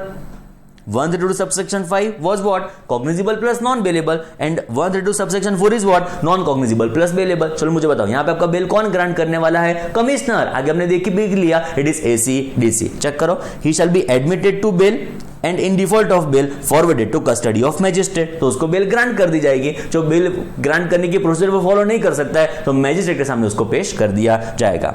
Now बहुत important, in case of non cognizable and bailable offence, मतलब it is NC+B, कौन grant करेगा आपको bell? ये act है, तो कौन grant करेगा आपको bail? Deputy commissioner or assistant commissioner shall for the purpose of releasing arrested person on bail or otherwise have same powers and subject to same provisions as officer in charge of the police station, मतलब उसको माना जाएगा कि वो police station का officer in charge है। Accordingly उसके पास जो भी पावर्स होंगे, मतलब पुलिस ऑफिसर के पास जो भी पावर्स होंगे वो सारे अरेस्ट के पावर्स इसके पास भी अवेलेबल होंगे। बेल ग्रांट करने के जो भी पावर्स पुलिस ऑफिसर के पास अवेलेबल है वो सारे पावर्स हमारे सेंट्रल टैक्स ऑफिसर के पास भी होने वाले हैं। सिंपल वर्ड्स में कोई माथाकूट नहीं, एकदम सिंपल। सबसेक्शन 1 आपको अरेस्ट करने के पावर्स, आपको अरेस्ट करने का authorization commissioner central tax officer को देगा एंड वहां पे आपका अरेस्ट होगा। सबसेक्शन 2 जो आपका cognizable plus non bailable offence है तो मैजिस्ट्रेट के सामने आपको पेश किया जाएगा विद इन 24 आवर्स। वहां पे आप बेल के लिए एप्लीकेशन करके बेल ग्रांट करवा सकते हो। जो बेल आप बेल लेने के लिए आप फेल हो जाते हो तो वापस आपको थोड़ा जेल में हवा खानी पड़ेगी, वो थोड़ा आपको रिफ्रेशमेंट हो जाएगा जेल में friends, clear. And third subsection कहती है कि जो आपका offence non cognizable plus bailable है तो कमिश्नर के सामने आपको पेश किया जाएगा,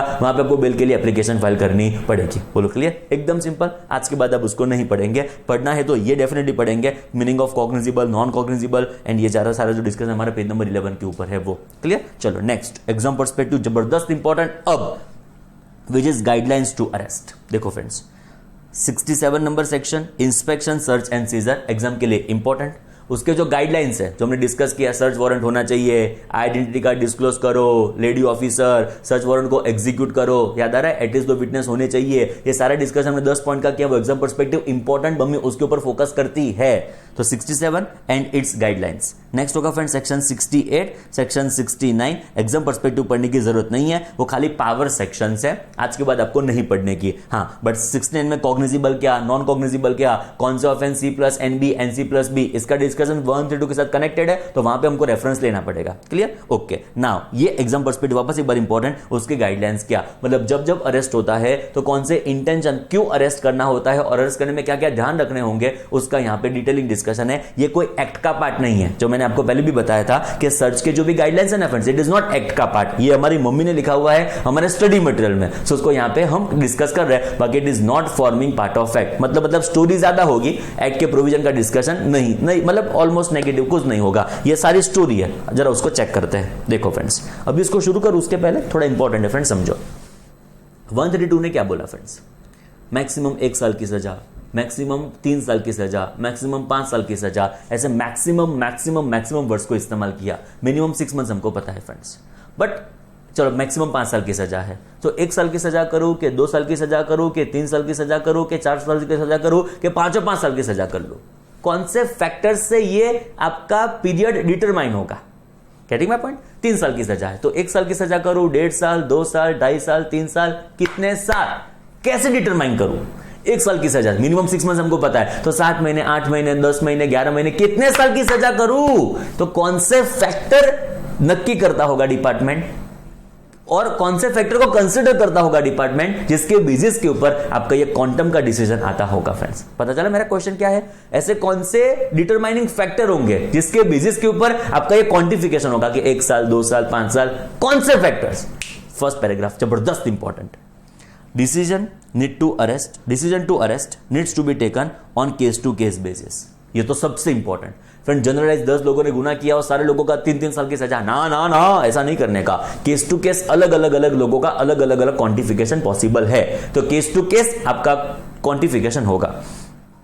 considering various factors such as, जो मेरा बहुत इंटरेस्टिंग डिस्कशन है, ऐसे कौन से फैक्टर्स के ऊपर नक्की किया जाएगा कि आपको मैक्सिमम 1 साल में से कितने साल की सजा होगी, मैक्सिमम 3 साल में से कितने साल की सजा होगी, मैक्सिमम 5 साल में से कितने साल की सजा होगी। फ्रेंड्स आप याद करो, सेकंड एंड सब्सिक्वेंट ऑफेंस के लिए मैक्सिमम 5 साल है, उसमें नहीं देखना आपका टैक्स इवेजन कितना है। याद आया फ्रेंड्स 132, वापस एक बार आपको क्या चेक करना है, फर्स्ट टाइम जब आपने इवेजन किया तब चेक करना है कि maximum 1, maximum 3, maximum 5, second and subsequent offence के लिए तो मैक्सिमम 5 है। पता चला, अभी सेकंड ऑफेंस मैंने किया था खाली समझो ना एग्जांपल के तौर पे 50 रुपए का, तो भी 5 साल की सजा मुझे हो सकती है। तो ऐसे कौन से फैक्टर्स होंगे जिसके बेसिस के ऊपर डिपार्टमेंट नक्की करेगा आपका क्वांटिफिकेशन कि 1 साल की सजा, 3 साल की सजा, 5 साल की सजा, ऐसे कौन से डिटरमाइनिंग फैक्टर्स होंगे। मेरे चार्टर्ड अकाउंटेंट चेक करो क्या लिखा लॉ ने, nature and gravity of offence. आपका ऑफेंस का नेचर कौन सा है, आपके आपके ऑफेंस की ग्रेविटी कितनी है, मतलब कितने इंटेंशन के साथ आपने गुनाह किया, कितना पश्चाताप आपके मन में है, कितना प्रायश्चित आप करते हो। पता चला जो मैं कहना चाहता हूं? इन शॉर्ट क्या ग्रेविटी है ऑफेंस की, क्या इंटेंशंस आपके इन्वॉल्व है,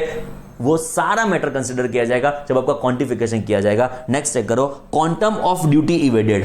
फ्रेंड्स, सेकंड टाइम की सजा होगी, जो मैंने आपको एक्सप्लेन किया, मैक्सिमम 5 साल की सजा होगी। उसमें सेकंड टाइम आपका गुना 1 करोड़ का भी पॉसिबल है, 1 रुपए का भी पॉसिबल है, 10 रुपए का भी पॉसिबल है। मतलब कितना इवेजन आपने क्वांटिफिकेशन वाइज किया है, कितना आपने ड्यूटी को इवेड किया है, उसके बेसिस के ऊपर नक्की होगा कि मैक्सिमम सेकंड सब्सिक्वेंट ईयर में 5 साल में से कितने साल आपके होंगे और कितने मंथ्स आपके होंगे, कितने डेज आपके होंगे, वो आपके क्वांटम ऑफ ड्यूटी इवेडेड के ऊपर नक्की होगा। Quantum of credit wrongfully availed, आपने कितनी आईटीसी रॉन्गली अवेल की है, 10 रुपए की आईटीसी भी अवेल नेक्स्ट टाइम रॉन्ग, मतलब आप समझे, फर्स्ट टाइम है ना फ्रेंड्स, तो देखो हमको पता ही है कि 1 करोड़ तक लगभग कुछ होने वाला नहीं है, बिकॉज 1 करोड़ से क्रॉस करेगा 2 करोड़ तक होगा तो ही 1 साल की सजा मैक्सिमम होगी। बट सेकंड सब्सिक्वेंट ऑफेंस के लिए चेक करो, इट इज मैक्सिमम 5 इयर्स। तो in this scenario it is absolutely possible कि सेकंड टाइम अपने सजा खाली अपने टैक्स इवेजन खाली समझो 2 रुपए का किया, अपने नेक्स्ट टाइम जो भी इवेजन किया वो खाली आईटीसी रॉन्ग लेवल खाली 2 रुपए की थी।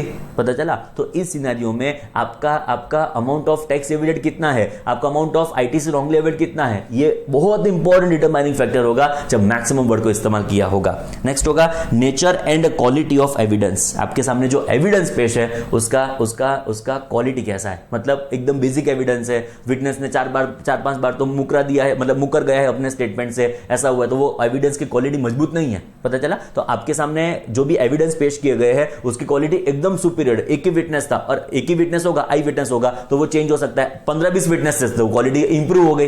पता चला? एक ही डॉक्यूमेंट है जो आपके ऑफेंस को लेटर से एविडेंस करता है, उसके सामने 15-20 एविडेंसेस थे, तो उसका नेचर कैसा है, उसकी क्वालिटी कैसी है, ये सारे डिटरमाइनिंग फैक्टर्स होंगे जो आपका क्वांटम नक्की करेंगे। नेक्स्ट होगा possibility of evidences being tempered with और विटनेसेस बीइंग इन्फ्लुएंस्ड। जो आप बाहर रहते हो तो ऐसी पॉसिबिलिटी हो सकती है कि लेटर से आप मतलब विटनेस को थोड़ा इन्फ्लुएंस करोगे, आप एविडेंसेस को थोड़ा टेम्पर कर दोगे, उसके बेटर आप अंदर रहो तो बेल आपको नहीं ग्रांट हो सकती, ऐसी पॉसिबिलिटी है।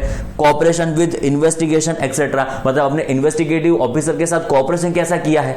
पता चला? ओके, तो उस सारे डिटरमाइनिंग फैक्टर के बेसिस के ऊपर नक्की होगा आपको बेल ग्रांट होगी कि नहीं होगी, आपका क्वांटम कितना होने वाला है, मैक्सिमम 1 साल, मैक्सिमम 3 साल, मैक्सिमम 5 साल में कितना क्वांटिफिकेशन होगा, वो ये सारे फैक्टर नक्की करेंगे। बहुत इंटरेस्टिंग है, पूछे ना पूछे भगवान की मर्जी, आईसीआई की मर्जी, बट हम एक बार जरा पढ़ के आनंद तो ले। चलो जरा कौन से फैक्टर्स है। फर्स्ट आपको कंसीडर करना है nature and gravity of offences, quantum of duty evaded or credit wrongfully availed, nature and quality of evidences, possibility of evidences being tempered, witnesses being influenced, cooperation with investigative staff etc. Clear? तो ये सारे matters आपके quantification में काम आएंगे, ये सारे matters आपको बेल ग्रांट करे कि ना करे उसमें काम आएंगे friends. Now power to arrest has to be exercised after, बहुत इंपॉर्टेंट, केयरफुल कंसीडरेशन, बहुत ध्यान से आपको ये सारे फैक्टर्स कंसीडर करने हैं of the fact of the case which में इंक्लूड, मतलब अरेस्ट क्यों करना है उसके लिए हमारे पास अलग अलग ऑप्शन है और अलग अलग केयरफुल कंसीडरेशन है जो हमको ध्यान में रखने पड़ेंगे। उसमें से फर्स्ट है to ensure proper investigation of the offence. जो हम अरेस्ट नहीं करेंगे तो क्या होगा, वो जो ऑफेंस मतलब जिसने ऑफेंस किया है डिफॉल्टर होगा और जिस टैक्सेबल पर्सन होगा वो बाहर रहेगा, बाहर होगा, तब जब इंक्वायरी के लिए उसको बुलाएंगे तो वो कोऑपरेट ना करे, ऐसी पॉसिबिलिटी है। पता चला? अभी वही जो जिस पर्सन टैक्सेबल पर्सन ऑफेंस किया है वो हमारे कस्टडी में ही हो, वो जेल में ही हो, तो जब मुझे इंक्वायरी करने इमीडिएटली में पहुंच जाऊंगा, उसको कोऑपरेशन लगभग करना ही पड़ेगा फ्रेंड्स। पता चला? वो बाहर है तो मैं उसको बुलाऊं तो वो आया ना आया, अभी जेल में तो मुझे ही जाके उसको पूछना, चल फटाफट ये 4-5 चीज मुझे फटाफट एक्सप्लेन कर दे। तो हम अरेस्ट क्यों करेंगे कि प्रॉपर इन्वेस्टिगेशन हो पाए। अरेस्ट करने का एक बहुत इंपॉर्टेंट मतलब मोटिव कि प्रॉपर वो गुना का, वो ऑफेंस का इन्वेस्टिगेशन हो पाए। Number 2, person to prevent such person from absconding, का मतलब वो भाग ना जाए, जो बाहर रहा। देखो फ्रेंड्स, जब भी जेल की सजा नक्की होगी आपकी, बेल मतलब बेल देनी है कि नहीं देनी उसके लिए इंपॉर्टेंट फैक्टर हो गया कि सपोज मैंने उसको बेल दे दी, बेल देने के बाद वो भाग गया तो पता चला ऐसी पॉसिबिलिटी होगी, तो फ्रेंड्स उसको मैं बेल नहीं दूंगा। तो अरेस्ट करने के टाइम क्या क्या आपको ध्यान रखना है कि उस पर्सन को हम बेल क्यों ना दे, बिकॉज मुझे पॉसिबिलिटी लग रही है कि वो भाग सकता है, पास्ट में से उसने ऐसे कोई कांड किए होंगे जिससे मुझे लग रहा है कि वो भाग सकता है, तो उस सिनेरियो में उसको मैं बेल देने वाला नहीं और उसको अरेस्ट करके मेरे पास रखने वाला हूं। क्लियर? तो पॉइंट नंबर 1, प्रॉपर हम अरेस्ट क्यों करते हैं, तो अलग अलग पॉइंट्स जो आपको ध्यान में रखना है। प्रॉपर इन्वेस्टिगेशन हो पाए, टैक्सेबल पर्सन भाग ना जाए। चलो वो सपोज भाग गया तो उससे मैं टैक्स कैसे रिकवर करूंगा, चलो नॉन बेलेबल तो सेकेंडरी मैटर हो गए, उसको अरेस्ट क्यों किया गया, अरेस्ट होगा तो उसकी सारी प्रॉपर्टीज मेरे पास कंट्रोल में होगी, तो वो भाग जाता है तो मैं उसकी रिकवरी नहीं कर पाऊंगा, बहुत टफ हो जाएगा उसकी रिकवरी। तो अरेस्ट करने के इंटेंशंस क्या क्या, क्यों अरेस्ट करने हैं, नंबर 1 प्रॉपर इन्वेस्टिगेशन हो पाए, टैक्सेबल पर्सन भाग ना जाए। थर्ड जबरदस्त इंपॉर्टेंट, ये दोनों के दोनों सेम टू सेम ही प्रिंट हो चुके हैं फ्रेंड्स, अब उसको कैंसिल कर सकते हो। मास्टरमाइंड्स और की ऑपरेटर्स पकड़े जाए, affecting proxy, benami import exports in name of dummy or non existence person, import export code etcetera, mastermind पकड़ा जाए। अभी देखो फ्रेंड्स समझो, खून मैंने करवाया है बट किया आपने है, मतलब मैंने सुपारी आपको दी, पता चला मैंने सुपारी आपको दी कि एक्स पर्सन का खून कर दो, अनफॉर्चुनेटली कभी ऐसा करते नहीं है बट अनफॉर्चुनेटली, और एग्जांपल के तौर पे मैंने आपको सुपारी दी कि आप किसी का खून कर दो, एग्जांपल के तौर पे। हमें क्या हुआ कि आप पकड़े गए, खून कर रहे थे एंड सपोज खून हुआ नहीं हुआ सेकेंडरी मैटर है, बट आप पकड़े गए, तो गुना तो आपका है ना, बोलो मुझे पुलिस पकड़ेगी, गुना तो आपका है ना। आप बंदूक लेकर डिशुम कर रहे थे, बोलो आप पकड़े जाओगे तो मैं पकड़ा जाऊंगा, एब्सोल्युटली यस, बिकॉज आप तो खाली वो ट्रांजैक्शन को एग्जीक्यूट करते हुए टैक्सेबल पर्सन हो, उसके पीछे मास्टरमाइंड तो मैं हूं, मैं खून करवाना चाहता था, मतलब मास्टरमाइंड तो मैं था, सो डिपार्टमेंट मुझे भी पकड़ेगा, पुलिस ऑफिसर मुझे भी पकड़ लेगा, पता चला। तो फ्रेंड्स उसको, जिस पर्सन ने ये ऑफेंस को कमिट किया है उसको हम अरेस्ट करेंगे, उसकी प्रॉपर इन्वेस्टिगेशन करेंगे, इंक्वायरी करेंगे, तो उसके पीछे का जो मास्टरमाइंड होगा ना वो पकड़ा जाएगा। मैं बिना भी ट्रांजैक्शन करता हूं, मैं मेरा नाम इन्वॉल्व नहीं करने देना चाहता हूं, तो मैं आपके नाम से ट्रांजैक्शन करूंगा, तो आप अरेस्ट होंगे, आपके पीछे इन्वेस्टिगेशन इंक्वायरी होगा, तो मास्टरमाइंड उसके पीछे का पकड़ा जाएगा कि आपको किसने बोला था कि आपके नाम का ट्रांजैक्शन करो, तो मैंने बोला था, तो मास्टरमाइंड पकड़ा जाए। इन शॉर्ट मेरे मन में, मेरे दिल में कुछ खामी थी, सो मुझे मेरा नाम नहीं बाहर आने देना था, सो मैंने आपके नाम का ट्रांजैक्शन किया, तो आपको पकड़ेंगे तो मुझे फाइनली मुझ तक पहुंच पाएंगे। बोलो क्लियर, अरेस्ट क्यों करना है, 3 रीजन। चलो 1 2 3 स्टार्ट। नंबर 1 प्रॉपर इन्वेस्टिगेशन हो पाए, टैक्सेबल पर्सन भाग ना जाए, मास्टरमाइंड पकड़ा जाए, तो इस इंटेंशन से, इस मोटिव से, इस पॉइंट को कंसीडर करते हुए हम अरेस्ट को कंसीडर करेंगे। Next, where intent to evade duty is evident, evidence हमारे पास अवेलेबल ही है कि उसका इंटेंशन टैक्स इवेजन का है, अभी एग्जीक्यूट नहीं हुआ है, उसका इवेंट, उसका मन में जो है वो इंटेंशन है वो टैक्स इवेजन का है। And element of mens rea guilty mind is palpable, मतलब उसके मन में गिल्टी माइंड डेवलप हो चुका है, अभी ट्रांजैक्शन शायद ना हुआ हो, उसके मन में गिल्टी माइंड एग्जीक्यूट, मतलब मन में फिक्स करके बैठा है कि वो ट्रांजैक्शन करने वाला है, शायद अभी एग्जीक्यूट ना हो, तो उस पर्सन को हम अरेस्ट कर लेंगे। क्यों? बिकॉज वो ट्रांजैक्शन कर ना ले। Getting my point? जिस पर्सन के पास ट्रांजैक्शन, वो जो भी पर्सन होगा जो ट्रांजैक्शन करने वाला है, बरोबर समझना, जो भी पर्सन ट्रांजैक्शन करने वाला है, मेरे पास एविडेंस है कि वो टैक्स इवेजन करने वाला है, शायद अभी नहीं हुआ है पर टैक्स इवेजन करने वाला है, उसके मन में गिल्टी माइंड फिट हो चुका है पर अभी वो ट्रांजैक्शन नहीं करके बैठा है, तो फ्रेंड्स उसने ट्रांजैक्शन कर दिया, बाद में उसको अरेस्ट करूं, उससे बेटर उसको ट्रांजैक्शन करने ही ना दो, अभी उसको अरेस्ट करके उस ट्रांजैक्शन करने नहीं दूंगा उसको, तो उस इंटेंशन से भी आप अरेस्ट कर सकते हो। मैं रिपीट करता हूं, ट्रांजैक्शन होने के बाद अरेस्ट करो वो तो बरोबर बात है कि उसने ऑफेंस किया, उसको अरेस्ट करो, बट अभी भी उसने वो कमिटमेंट नहीं किया है उस पर्टिकुलर ऑफेंस का, उसके पहले मैं उसको मतलब अरेस्ट कर दूंगा जिससे वो ट्रांजैक्शन कर ना दे। बट कब उसको अरेस्ट कर पाऊंगा? कि जब मेरे पास एविडेंस होगा कि वो टैक्स इवेजन करने वाला है, मेरे पास एविडेंस होगा कि उसका गिल्टी माइंड पल्पेबल है। पता चला? ओके, तो इस सिनेरियो में भी हम अरेस्ट कर सकते हैं, और अरेस्ट करने के अलग अलग रीजन। नंबर 1 प्रॉपर इन्वेस्टिगेशन हो पाए, टैक्सेबल पर्सन भाग ना जाए, मास्टरमाइंड पकड़ा जाए, जब आपके पास एविडेंस है कि उसका मन जो है वो गिल्टी माइंड हो चुका है, उसने टैक्स इवेजन वो करने वाला है ऐसा नक्की करके बैठा है, तो उसका आप अरेस्ट कर सकते हो। नेक्स्ट चेक करो, प्रिवेंटिंग और prevention of possibility of tampering with evidence, जो बाहर रहा तो एविडेंस को टेम्पर करेगा, बाहर रहा तो एविडेंस को डिस्ट्रॉय करेगा। नेक्स्ट, इंटिमिडेटिंग और इन्फ्लुएंसेस विटनेसेस, बाहर रहा तो एविडेंस को टेम्पर करेगा, बाहर रहा तो विटनेसेस को इन्फ्लुएंस करेगा, तो उससे बेटर अंदर रहे तो एविडेंस को मोर और लेस लगभग वो नहीं कर पाएगा टेम्पर डिस्ट्रॉय, लगभग वो विटनेस को इन्फ्लुएंस नहीं कर पाएगा, तो मेरे पास अवेलेबल होगा, अरेस्ट करके होगा, तब तो जाके वो ऐसा कुछ कर सकता नहीं है। फ्रेंड्स बोलो क्लियर? चकाचक मगज में रेडी हो रहा है? अरेस्ट करने के पीछे रीजन क्या, क्यों अरेस्ट हम करते हैं? नंबर 1 वापस 1 2 3 को प्रॉपर इन्वेस्टिगेशन हो पाए, टैक्सेबल पर्सन भाग ना जाए, मास्टरमाइंड पकड़ा जाए, जब उसके हमारे पास एविडेंस होगा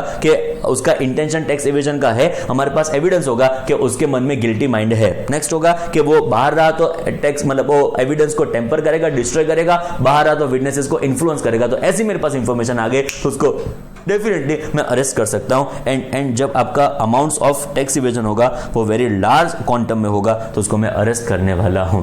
ओके फ्रेंड्स, स्टोरी है बट एग्जाम पर्सपेक्टिव इंपॉर्टेंट है। मम्मी ने तो पूछा हुआ क्वेश्चन है, आईसीआई ने तो पूछा हुआ क्वेश्चन है, सो अकॉर्डिंगली आपको ध्यान रखना है फ्रेंड्स। क्लियर? तो कौन से पॉइंट्स आपको ध्यान में रखना है एक लास्ट टाइम बोल देता हूं सो आपके रेफरेंस के लिए रहे। प्रॉपर इन्वेस्टिगेशन हो पाए, टैक्सेबल पर्सन भाग ना जाए, मास्टर माइंड पकड़ा जाए। जब टैक्स इवेजन इवेंट मतलब जो टैक्स इवेजन करने वाला है उसका एविडेंस हमारे पास अवेलेबल है, उसके मन में जो चल रहा है उसका एविडेंस हमारे पास अवेलेबल है कि वो टैक्स इवेजन कर रहा है, तो उसका मैं अरेस्ट कर दूंगा। नेक्स्ट होगा फ्रेंड्स, वो एविडेंस को टेम्पर कर सकता है, बाहर रहा तो विटनेसेस को इन्फ्लुएंस कर सकता है। एंड जब मेरा टैक्स इवेजन बहुत लार्ज अमाउंट का होगा तो उसका मैं क्या करूंगा? अरेस्ट। बोलो क्लियर? चकाचक रेडी? इतना पॉइंट्स आपको ध्यान में रखने हैं। नेक्स्ट होगा फ्रेंड्स सेक्शन 70, रिलेटिवली बहुत बहुत बहुत इजी, कुछ खास नहीं है फ्रेंड्स। एंड नेक्स्ट होगा हमारे पास section 71, access to business premises, ये भी बहुत बहुत बहुत इजी। एंड लास्ट चैप्टर खत्म होने के लिए सेक्शन 72, अब बस एक बार वो दो रीड ऑनली है, एग्जाम पर्सपेक्टिव पढ़ने की जरूरत नहीं है फ्रेंड्स। तो दो ही सेक्शन बाकी, चैप्टर खत्म एंड हमारा असेसमेंट प्रोसीजर भी खत्म फ्रेंड्स। अब जरा डिस्कस करते हैं section 69। Sorry 69 was power to arrest, वो हमने डिस्कस कर दिया। तो यहाँ पे power to summons person to give evidence and produce document. Friend जब जब डिपार्टमेंट को आपकी याद आएगी, जब जब डिपार्टमेंट को आपकी जरूरत पड़ेगी, डिपार्टमेंट आपको समन्स देके आपको बुला सकता है। समन्स का मतलब आपको अपीयरेंस होने का ऑर्डर डिपार्टमेंट दे सकता है। कभी भी कोई इन्वेस्टिगेशन में, कभी भी कोई इंक्वायरी में, कभी भी कोई स्क्रूटिनी में आपका नाम आता है एग्जाम्पल के तौर पे, तो डिपार्टमेंट आपको बुला सकता है। आपको एज अ विटनेस वहां पे जाना पड़ेगा, आपको एज अ पर्सन आपको वहां पे पेश होना पड़ेगा, आपसे स्टेटमेंट लिया जाएगा एंड वो स्टेटमेंट के बेसिस के ऊपर आपका पूरा प्रोसीडिंग्स फर्दर आगे हो सकता है। तो जब जब आपको समन्स आता है आपको रिप्रेजेंटेशन करने के लिए जाना पड़ेगा, तो डिपार्टमेंट आपको समन्स देगा। डिपार्टमेंट के पास पावर्स होने चाहिए ना समन्स देने के लिए। पावर्स कहां पे? सेक्शन 70 में समन्स देने के लिए पावर्स अवेलेबल है। चलो चेक करो। The proper officer under this act shall have power to summon any person whose attendance he considers necessary। उसको जिस पर्सन के लिए लगता होगा कि इसका अटेंडेंस जरूरी है उसको समन दे सकता है। आइदर टू गिव एविडेंस, बोला कि क्या करेगा कि देखिएगा चलो फोटो सेल्फी खिंचाने के लिए समन दिया, अरे ना ना ना, either to give evidence, evidence देने के लिए आपको बुलाया गया, और produce document or any other thing in inquiry in same manner as provided in case of civil court under provision of Code of Civil Procedure 1908। जैसे सिविल कोड आपको समन देके बुला सकता है, सिमिलरली प्रॉपर ऑफिसर भी इन्वेस्टिगेशन पर्पस के लिए, inquiry purpose के लिए, स्क्रूटिनी पर्पस के लिए कोई भी पर्सन का अटेंडेंस उसको जरूरी लग रहा हो उसको बुला सकता है, either to give evidence, either to produce document or any other thing which is relevant for the purpose of proceedings. तो डिपार्टमेंट का प्रॉपर ऑफिसर आपको समन्स दे सकता है। ओके, नंबर 2, जिसको समन्स आए वो क्या करेगा?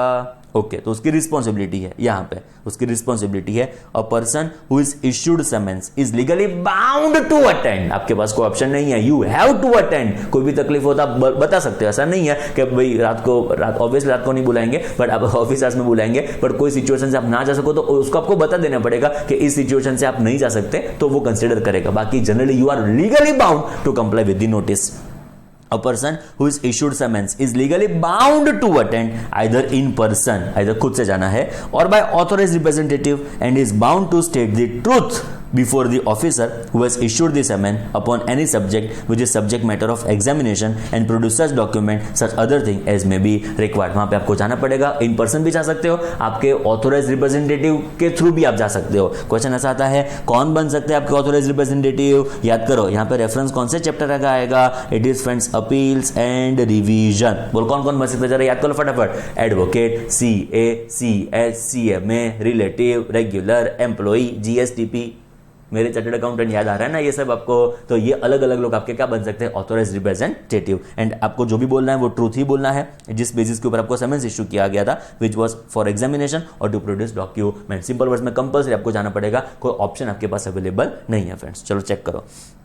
Every such inquiry refer to in section 70 sub section 1, मतलब जो भी समन्स की बात हो रही है, shall be deemed to be judicial proceedings within the meaning of section 193 to 28 of Indian penal code, मतलब उसको जुडिशियल प्रोसीडिंग्स मानेंगे as per IPC. Exam perspective कोई काम का नहीं, सिंपल वर्ड्स में डिपार्टमेंट के पास पावर्स है, कोई भी प्रोसीडिंग्स के लिए जब उनको जरूरी लग रहा हो कि आपका आना जरूरी है, डिपार्टमेंट के पास आपका पेश होना जरूरी है, तो आपको समन्स देके डिपार्टमेंट वहां पे बुला सकता है। Clear? And you are legally bound to attend the particular proceedings और you need to appear before the proper officer. Next आएगा consequences of non appearance to summons. Friends, ये कॉन्सिक्वेंस पढ़ेंगे ना तो आपको पता चलेगा कि गलती से भी डिपार्टमेंट के ऑफिसर का ईगो हर्ट नहीं करने का। मैं क्या कह रहा हूं, गलती से भी ऐसी गलती नहीं करने की कि आप डिपार्टमेंट के ऑफिसर का ईगो हर्ट करो। जैसे ही आपको बुलाया मतलब उस दिन को आप चले जाओ, हाँ आपके पास कोई रीजनेबल कॉज हो, आप ना गए तो एक बार उसको इंटीमेट कर दो कि आप इस दिन से नहीं आ सकते थे, कोई नेक्स्ट डे को और अदर अवेलेबल डे के ऊपर आप अवेलेबल हो जाएंगे, बट आपको कंपल्सरी जाना पड़ेगा। सपोज आप नहीं जाते हो, एग्जाम्पल के तौर पर सपोज आप नहीं जाते हो, तो लोगों ने क्या बोला पता है, कितना कॉन्सिक्वेंसेस सीवियर है। लोगों ने क्या बोला पता है, प्रोसिक्यूशन। पता चला क्या हुआ, आपने उनका ईगो हट किया, आपको बोला गया था थर्सडे 4 बजे डिपार्टमेंट में अपियर हो जाना। सपोज आप नहीं जाते हो तो कॉन्सिक्वेंसेस क्या, प्रोसिक्यूशन। आपको जेल तक हो सकती है। नंबर 2, चलो आप गए तो आपको एविडेंस के साथ बुलाया था, आपको हाई हेलो करने के लिए तो बुलाया नहीं होगा, आपको बुलाया एविडेंस के साथ बुलाया, आप नहीं गए, प्रोसिक्यूशन। आप गए बट एविडेंस लेके नहीं गए, जिस चीज को लेके आपको जाना था, जिस एविडेंस को लेके आपको प्रोड्यूस करना था, वो आप नहीं करते हो, लोग क्या कहता है, प्रोसिक्यूशन। पता चला आपको जाना था, आप नहीं गए, प्रोसिक्यूशन। जाना था, गए बट एविडेंस लेके नहीं गए, तो क्या हुआ, प्रोसिक्यूशन। ईगो नहीं हट हो जाना चाहिए उनका, ईगो हट हो गया, डायरेक्टली जेल, प्रोसिक्यूशन। बाप रे बाप। चलो नंबर 3, गए एविडेंस लेके गए बट फॉल्स एविडेंस था, प्रोसिक्यूशन। पता चला, सिंपल वर्ड्स में आपको जाना है, एविडेंस लेके जाना है, करेक्ट एविडेंस लेके जाना है जिस प्रोसीडिंग्स के लिए आपको बुलाया गया है। थोड़ा सा भी आप फुलफिलमेंट नहीं करते हो, इनको ईगो हट हो जाएगा, यहां पे दिल के ऊपर चोट लगेगी, जो डायरेक्टली कैसे कन्वर्ट हो जाएगी, बाय वे ऑफ प्रोसिक्यूशन। बोलो क्लियर? देन आगे बढ़ते हैं, consequences of non appearance to summons. The proceedings before official who is issued summons is deemed to be what, judicial proceedings। वो हमने सबसेक्शन 2 में देख लिया कि it is judicial proceedings as per IPC। Next भयंकर point of friends, first second third पढ़ने जैसा है। If person does not appear, आपको बुलाया आप नहीं गए, on the date when summonsed without any reasonable justification, आप नहीं गए, ऐसी पॉसिबिलिटी हो सकती है कि रास्ते में एक्सीडेंट हो गया, मेडिकल इमरजेंसी आ गई, रिजल्ट आ गया, पता चला, तो आप रीजनेबल कॉज एक्सप्लेन कर सकते हो। बट सपोज आप रीजनेबल कॉज के बिना पे नहीं होते हो, ही मस्ट बी और ही शैल बी और ही can be prosecuted under 174 of IPC. आपके मन में ऐसा भी तो होगा कि हमारे सेक्शन 132 में तो ऐसा कोई आया ही नहीं कि समन्स इश्यू किया और आप नहीं गए तो प्रोसिक्यूशन हो सकता है। इट इज एज पर 174 ऑफ आईपीसी, तो वहां पे हो सकता है आपका प्रोसिक्यूशन। नेक्स्ट होगा if he absconds to avoid service of summons, का मतलब जैसे आपको समन्स देने के लिए डिपार्टमेंट आता है, आप क्या करते हो, आप भी घर में एंटर होने वाले थे, दूर थे, डिपार्टमेंट भी आपके घर पे आ रहा था, तो आपने देख लिया कि डिपार्टमेंट घर पे आ रहा है, तो आप भागने का ट्राई करते हो, तो you are absconding from service of summons. पता चला, तो क्या होगा, he can be prosecuted। वहां पे आपका प्रोसिक्यूशन हो सकता है under 172 of IPC.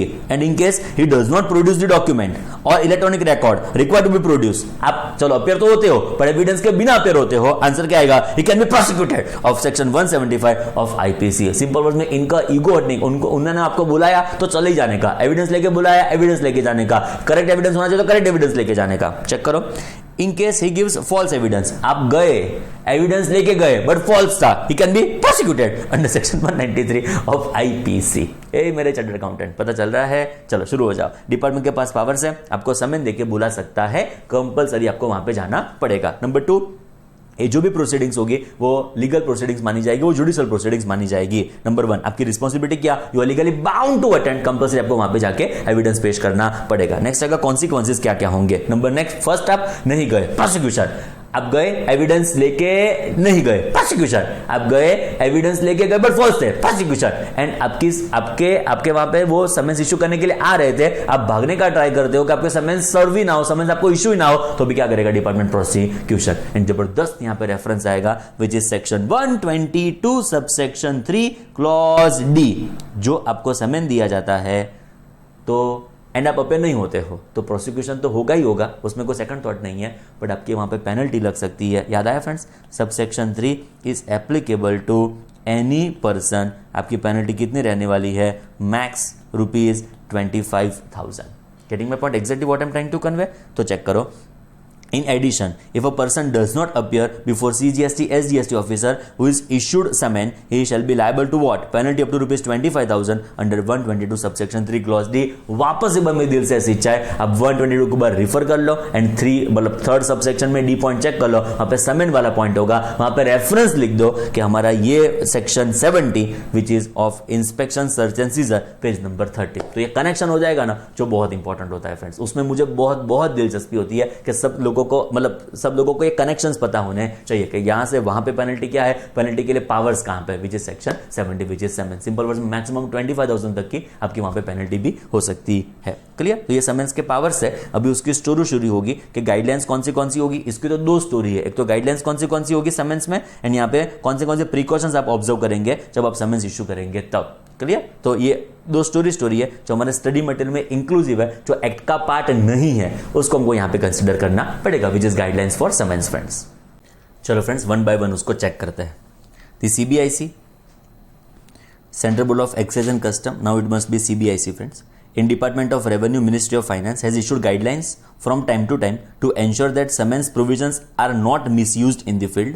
Some of the important highlights of these guidelines are given below। मतलब एक्चुअली ये एक्ट का पार्ट नहीं है, it is guidelines given by department. चलो फर्स्ट, समेंस कब इश्यू करने का, when is land of last resort, but जब एकदम जरूरत पड़ जाए तभी समेंस आपको इश्यू करके उस पर्सन को आपको बुलाना है फ्रेंड्स। तो summons are to be issued as last resort when assessees are not cooperating and this section should not be used for top management. मतलब टॉप मैनेजमेंट को आपको नहीं बुलाने का इमीडिएटली, बिकॉज इसके कॉन्सिक्वेंसेस क्या आएंगे आप समझो। रिलायंस के मुकेश अंबानी को कोई इन्वेस्टिगेशन के लिए बुलाया, એટલે क्या लगेगा पहले तो कि रिलायंस में कुछ बहुत बड़ा फ्रॉड हुआ है, એટલે अचानक से शेयर मार्केट क्रैश कर देगा। रिलायंस का प्राइस होगा 1200 1300 1400 रुपए, अचानक से हो जाएगा 1000 रुपए आसपास। इन्वेस्टर को बहुत बड़ा नुकसान इस केस में बेयर करना पड़ सकता है। इन्वेस्टिगेशन में कुछ खास होता नहीं है एग्जांपल के तौर पे, तो वापस उस प्राइस को वापस उसके ऊपर आने के लिए तकलीफ पड़ेगी। इन्वेस्टिगेशन मतलब इन्वेस्टर जो भी होंगे वो अननेसेसरी सफर करेंगे फ्रेंड्स। तो उस इंटेंशन से क्या बोला कि एकदम लास्ट रिसोर्ट है, जब असेसी कोऑपरेट कर ही नहीं रहा है बुलाना ही पड़ेगा अभी कोई अदर पर्सन को उसके इन्वेस्टिगेशन के लिए, उसके इंक्वायरी के लिए, तब जाके उसको बुलाने का। सिंपल वर्ड्स में लास्ट रिसोर्ट हो, तब ही एकदम जरूरत पड़ जाए तभी उसको आप कॉल करोगे। वापस मैं पढ़ रहा हूं, summons are to be issued as a last resort where assessee are not cooperating and this section should not be used for the purpose of top management। next देखो, the language of summons should not be harsh and legal which causes unnecessarily mental stress and embarrassment to the receiver। मतलब आप जो भी summons issue करते हो तो उसकी language होगी वो थोड़ी सॉफ्ट रखने की, उसका लैंग्वेज में एकदम हर्ष हो, मतलब हर्ष हो, ऐसा नहीं करने का फ्रेंड्स। क्लियर? चलो नेक्स्ट, मैं क्या कहता हूँ, स्टोरी है फ्रेंड्स। अभी मेरी रिस्पॉन्सिबिलिटी है आपको समझाना पड़े, बाकी खुद से भी पढ़ लो तो कुछ खास चिंता नहीं है फ्रेंड्स इसमें। नेक्स्ट चेक करो, summons by superintendent last authority में आते हैं। जो लास्ट ऑथोरिटी होगी ना हायरार्की में, उसमें सुपरिंटेंडेंट आते हैं। Should be issued after obtaining prior written permission from officer not below the rank of assistant commissioner with reasons of issuing summons to be recorded in writing। मतलब वो reason explain करेगा assistant commissioner at least को, and assistant commissioner उसको late us से return permission देगा कि वो भी समन्स इश्यू कर सकता है। सुपरिंटेंडेंट जैसी अथॉरिटी को समन्स इश्यू करने के लिए प्रायर परमिशन की रिक्वायरमेंट है।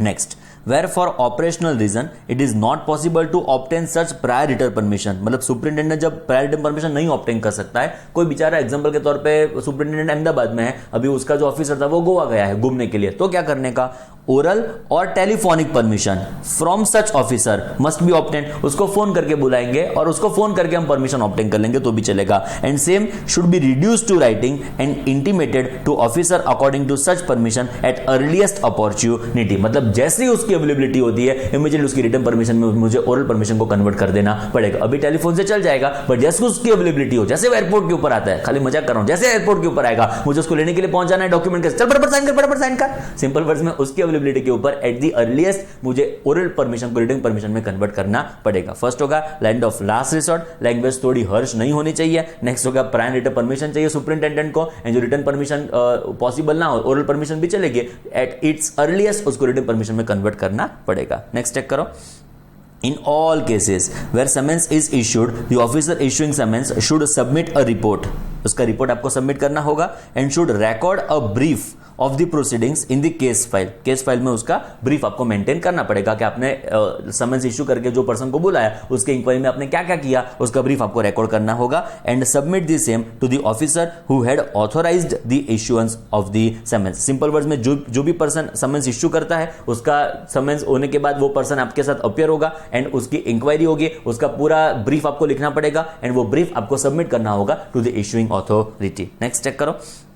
Senior management officials such as CEO, CFO, general managers of a large company or public sector company should not generally be issued summons at the first instance। First he instance में उसको बुलाना viable नहीं है। Story है friends. तो कब उसको बुलाएंगे? जब लगेगा कि उसका इन्वॉल्वमेंट है, जब लगेगा कि ये ट्रांजेक्शन के पीछे उसका ही मास्टरमाइंड है, ऐसा हमारे पास कोई एविडेंस है, ऐसा हमारे पास कोई प्रूफ है, ऐसा हमारे पास कोई विटनेस है, तब जाके उसको बुलाया तो चलेगा। They should be summoned only when there is indications in the investigation of their involvement in the decision making process which leads to what? Loss of revenue। In short, इनका इन्वॉल्वमेंट पता चला एंड अब उसको बुलाओ तो चलेगा, बाकी अब छोटी छोटी मैटर के लिए उनको बुला दो, ऐसा चलने वाला नहीं है फ्रेंड्स। क्लियर? तो ये आपको जनरल जो प्रोसीजर्स है, जो आपको गाइडलाइंस है, जो आपको फॉलो करनी होगी। नंबर 1 लास्ट रिसोर्ट होगा, तभी आप उसको बुलाएंगे। नंबर 2 लैंग्वेज आपकी समझ की हार्श नहीं होनी चाहिए जिससे उसको मेंटल स्ट्रेस पहुंचे। नेक्स्ट इज रिटर्न परमिशन लेने। सुपरिटेंडेंट जब आपको समझ इशू करेगा उसको रिटर्न परमिशन चाहिए, एटलीस्ट असिस्टेंट कमिश्नर की, एंड जो रिटर्न परमिशन पॉसिबल ना हो तो ओरल परमिशन भी ले सकता है, बट एट इट्स अर्लीस्ट उसको कन्वर्ट कर देना पड़ेगा रिटर्न परमिशन में। नेक्स्ट होगा जो भी समन्स होने के बाद पर्सन अपियर होता है उसका ब्रीफ आप रिकॉर्डिंग करो एंड वो सारा रिकॉर्ड आपको मेंटेन करना पड़ेगा, बिकॉज फ्यूचर में कोई पर्सन को रेफरेंस चाहिए तो केस फाइल में से उसका रेफरेंस अवेलेबल हो जाए। सीईओ होगा, सीएफ होगा, जनरल मैनेजर होगा, उसको फर्स्ट इंस्टेंस में उसको नहीं बुलाने का, उसका इन्वॉल्वमेंट पता चलता है तब जाकर उसको बुलाने की रिक्वायरमेंट आने वाली है। बोलो क्लियर? स्टोरी है। और दूसरी एक बार स्टोरी शेयर करता हूं।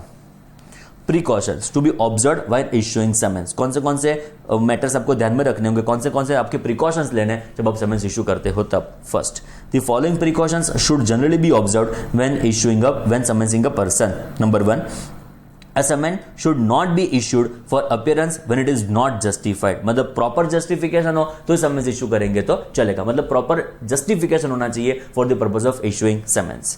The power to summon can be exercised only when there is an inquiry being undertaken and attendance of the person is considered necessarily। उस पर्सन के अटेंडेंस के बिना आगे हम नहीं बढ़ सकते इन्वेस्टिगेशन में, उस पर्सन के अटेंडेंस के बिना इंक्वायरी में आगे नहीं बढ़ सकते, तब जाके ही उसको बुलाने का।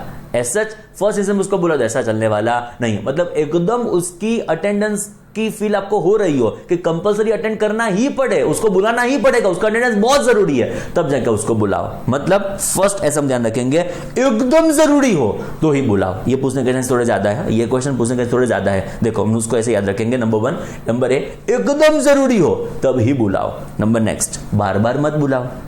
Normally summons should not be issued repeatedly, मतलब बार बार आज बुलाया, कल बुलाया, परसों बुलाया, रोज सुबह 10 बजे आ जाओ, ऐसा ना चले फ्रेंड्स। आपका जो भी इन्वेस्टिगेशन है वो मिनिमम अटेम्प्ट्स में खत्म आप कर दो।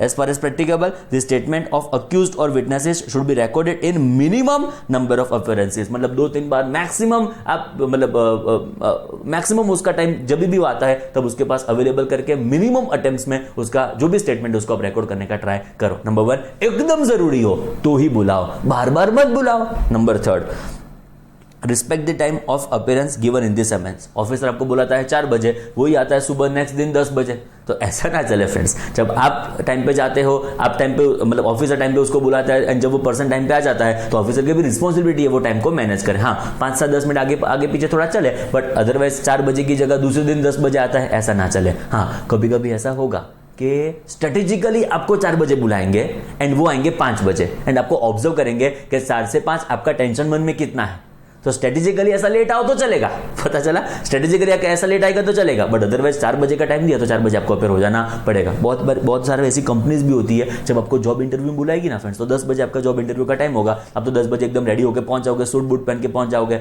बट आपका वो जो लेटर से इंक्वायरी होगा कि आपका जो भी मतलब पूरा प्लेसमेंट का इंक्वायरी होगा ना फ्रेंड्स, वो 10 बजे शुरू नहीं करेंगे, पता चला, वो शुरू करेंगे 11 बजे एंड 10 से 11 आप क्या करते हो आपको ऑब्जर्व करेंगे एंड ऑब्जर्वेशन के बेसिस के ऊपर आपके क्वेश्चंस होंगे, उसके बेसिस के ऊपर आपका मतलब इंक्वायरी होगा कि नहीं होगा, कि आपका इंटरव्यू होगा कि नहीं होगा, वो डिसीजन लिया जाएगा, पता चला। तो स्ट्रेटेजिकली लेट करवाए तो बात अलग है, बाकी टाइम को रिस्पेक्ट करना पड़ेगा। Respect the time of appearance given in the summons. No person should be made to wait for long hours before his statement is recorded except when it is it is been decided very consciously as a matter of strategy हो and let उसको आप investigation शुरू करते हो तो चलेगा, बाकी respect you must be respect in the time. Preferably statement should be recorded during office hours, जो 10 से 6 का नॉर्मल टाइम लिमिट हमारे पास अवेलेबल होता है उसमें आप प्रीफरेबली ऐसा रिकॉर्ड करने का ट्राई करो।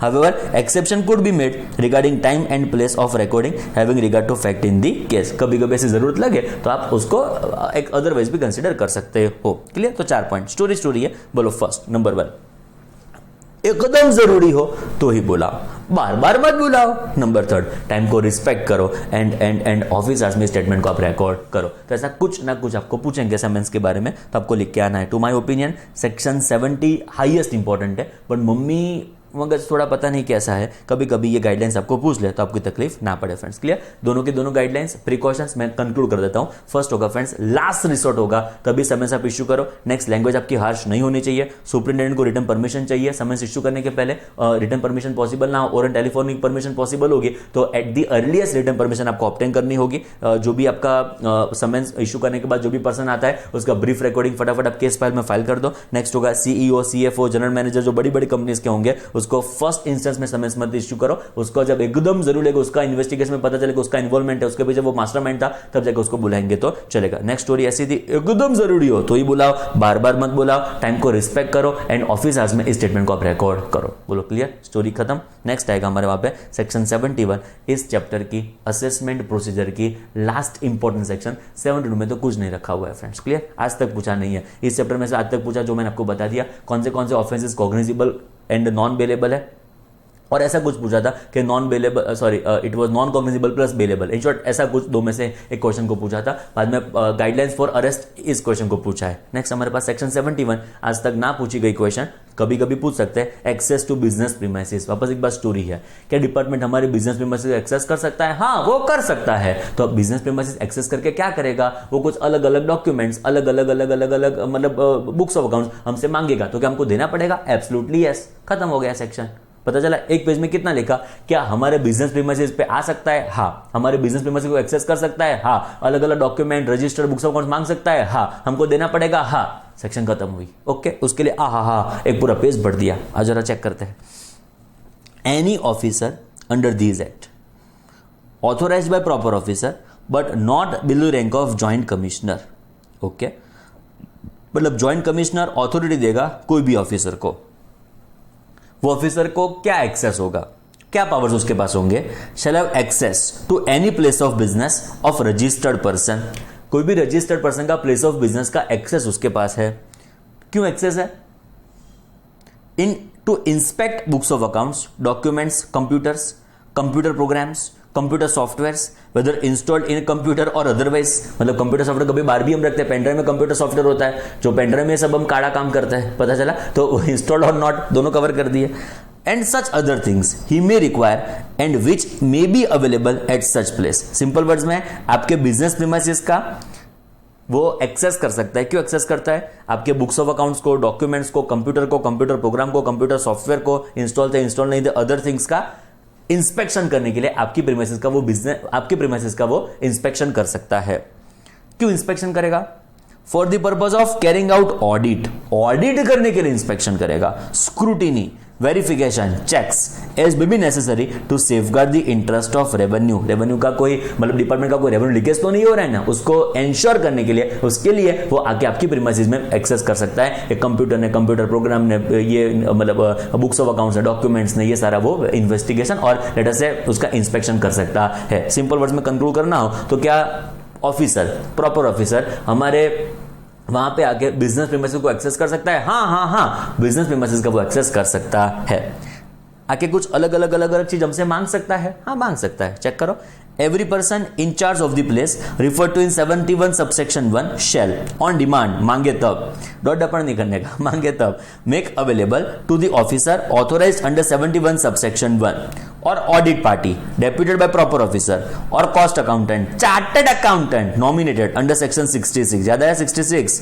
It is friends special audit. याद आ रहा है 66 इज स्पेशल ऑडिट। मतलब जो भी पर्सन जो ऑफिसर ऑथोराइज्ड है वो, और ऑडिट पार्टी का मतलब डिपार्टमेंटल ऑडिट में जो ऑडिट पार्टी होगी वो, और चार्टर्ड अकाउंटेंट, कॉस्ट अकाउंटेंट जो 66 में नॉमिनेटेड है वो आपसे क्या क्या मांग सकते हैं सच रिकॉर्ड्स एज प्रिपेयर्ड और maintained by registered person and declare to the proper officer in such manner as may be prescribe. तो जो थोड़ा आपको याद होगा तो जीएसटी में 6 साल तक आपको मेंटेन करने हैं बुक्स ऑफ अकाउंट्स। इसका भी डिस्कशन हमने किया था जब हमने डिस्कस किया था चैप्टर असेसमेंट एंड ऑडिट। तो असेसमेंट ऑडिट में हमारा डिस्कशन ऐसा था कि 6 ईयर्स तक आपको बुक्स ऑफ अकाउंट्स मेंटेन करने हैं। तो ये जो आपने बुक्स ऑफ अकाउंट्स मेंटेन किए हैं क्या वो department, officer or audit party के जो chartered accountant, cost accountant audit करने के लिए नॉमिनेट हुए सेक्शन 66 में वो आपसे मांग सकते हैं? हाँ, वो आपसे मांग सकते हैं। जो भी अकाउंट्स आपको मेंटेन करने हैं वो आपसे डिमांड कर सकते हैं। नेक्स्ट होगा ट्रायल बैलेंस और इट्स इक्विवेलेंट। तो क्या आपसे ट्रायल बैलेंस मांग सकते हैं? हाँ, ट्रायल बैलेंस भी मांग सकते हैं। Statement of annual financial accounts duly audited when ever required का मतलब कोई कंपनी हो तो उसके एनुअल फाइनेंशियल स्टेटमेंट्स जो ऑडिटेड हो तो वो भी आपसे मांग सकते हैं? हाँ, मांग सकते हैं। Cost audit report if it is under section 148 of companies act 2013, मतलब जो कंपनीज होती है सेक्शन 148 के हिसाब से कॉस्ट ऑडिट रिपोर्ट उनको मेंटेन करना पड़ता है। जनरली मैन्युफैक्चरिंग यूनिट के लिए एप्लीकेबल होता है। तो क्या आपसे डिपार्टमेंट ऑफिसर के ऑडिट पार्टी के चार्टर्ड अकाउंटेंट, कॉस्ट अकाउंटेंट आपसे कॉस्ट ऑडिट रिपोर्ट मांग सकते हैं? हाँ, मांग सकते हैं। क्या इनकम टैक्स ऑडिट रिपोर्ट भी मांग सकते हैं? हाँ, मांग सकते हैं under section 44AB of income tax in 1961। And जो मुझे सबसे बड़ा गुस्सा आता है, it is any other relevant record. तो क्यों ऊपर का लिख के हमारी मगज में तकलीफ क्रिएट करते हो? पता चला क्यों A to E लिखा? जब आपने F में लिखा था एनी अदर रेलेवेंट रिकॉर्ड, तो क्यों लिखा कि जो आपने 6 साल तक की मेंटेन की है वो अकाउंट्स मांग सकता हूं, ट्रायल बैलेंस मांग सकता हूं, एनुअल फाइनेंशियल अकाउंट मांग सकता हूं, कॉस्ट ऑडिट रिपोर्ट मांग सकता हूं, इनकम टैक्स ऑडिट रिपोर्ट मांग सकता हूं, और लास्ट पे आपको जब लिखना ये था कि अदर रेलेवेंट रिकॉर्ड्स, तो क्यों ऊपर का लिखा? बोल, पता चला इन शॉर्ट कुछ भी मांग सकते हैं। तो कोई मतलब ही नहीं है A to E पॉइंट लिखने का। जब वो कुछ भी मांग सकते हो तो कोई खास रिलेवेंस रहता नहीं है। चलो ठीक है, लिखा है तो लिखा है। For the purpose of scrutiny bye the officer or audit party और चार्टर्ड अकाउंटेंट, कॉस्ट अकाउंटेंट, बहुत important, with in period not exceeding 15 working days from day when such demand is made. मतलब ये एमसीक्यू के लिए important हो जाएगा। 15 days exam perspective आप याद रखना।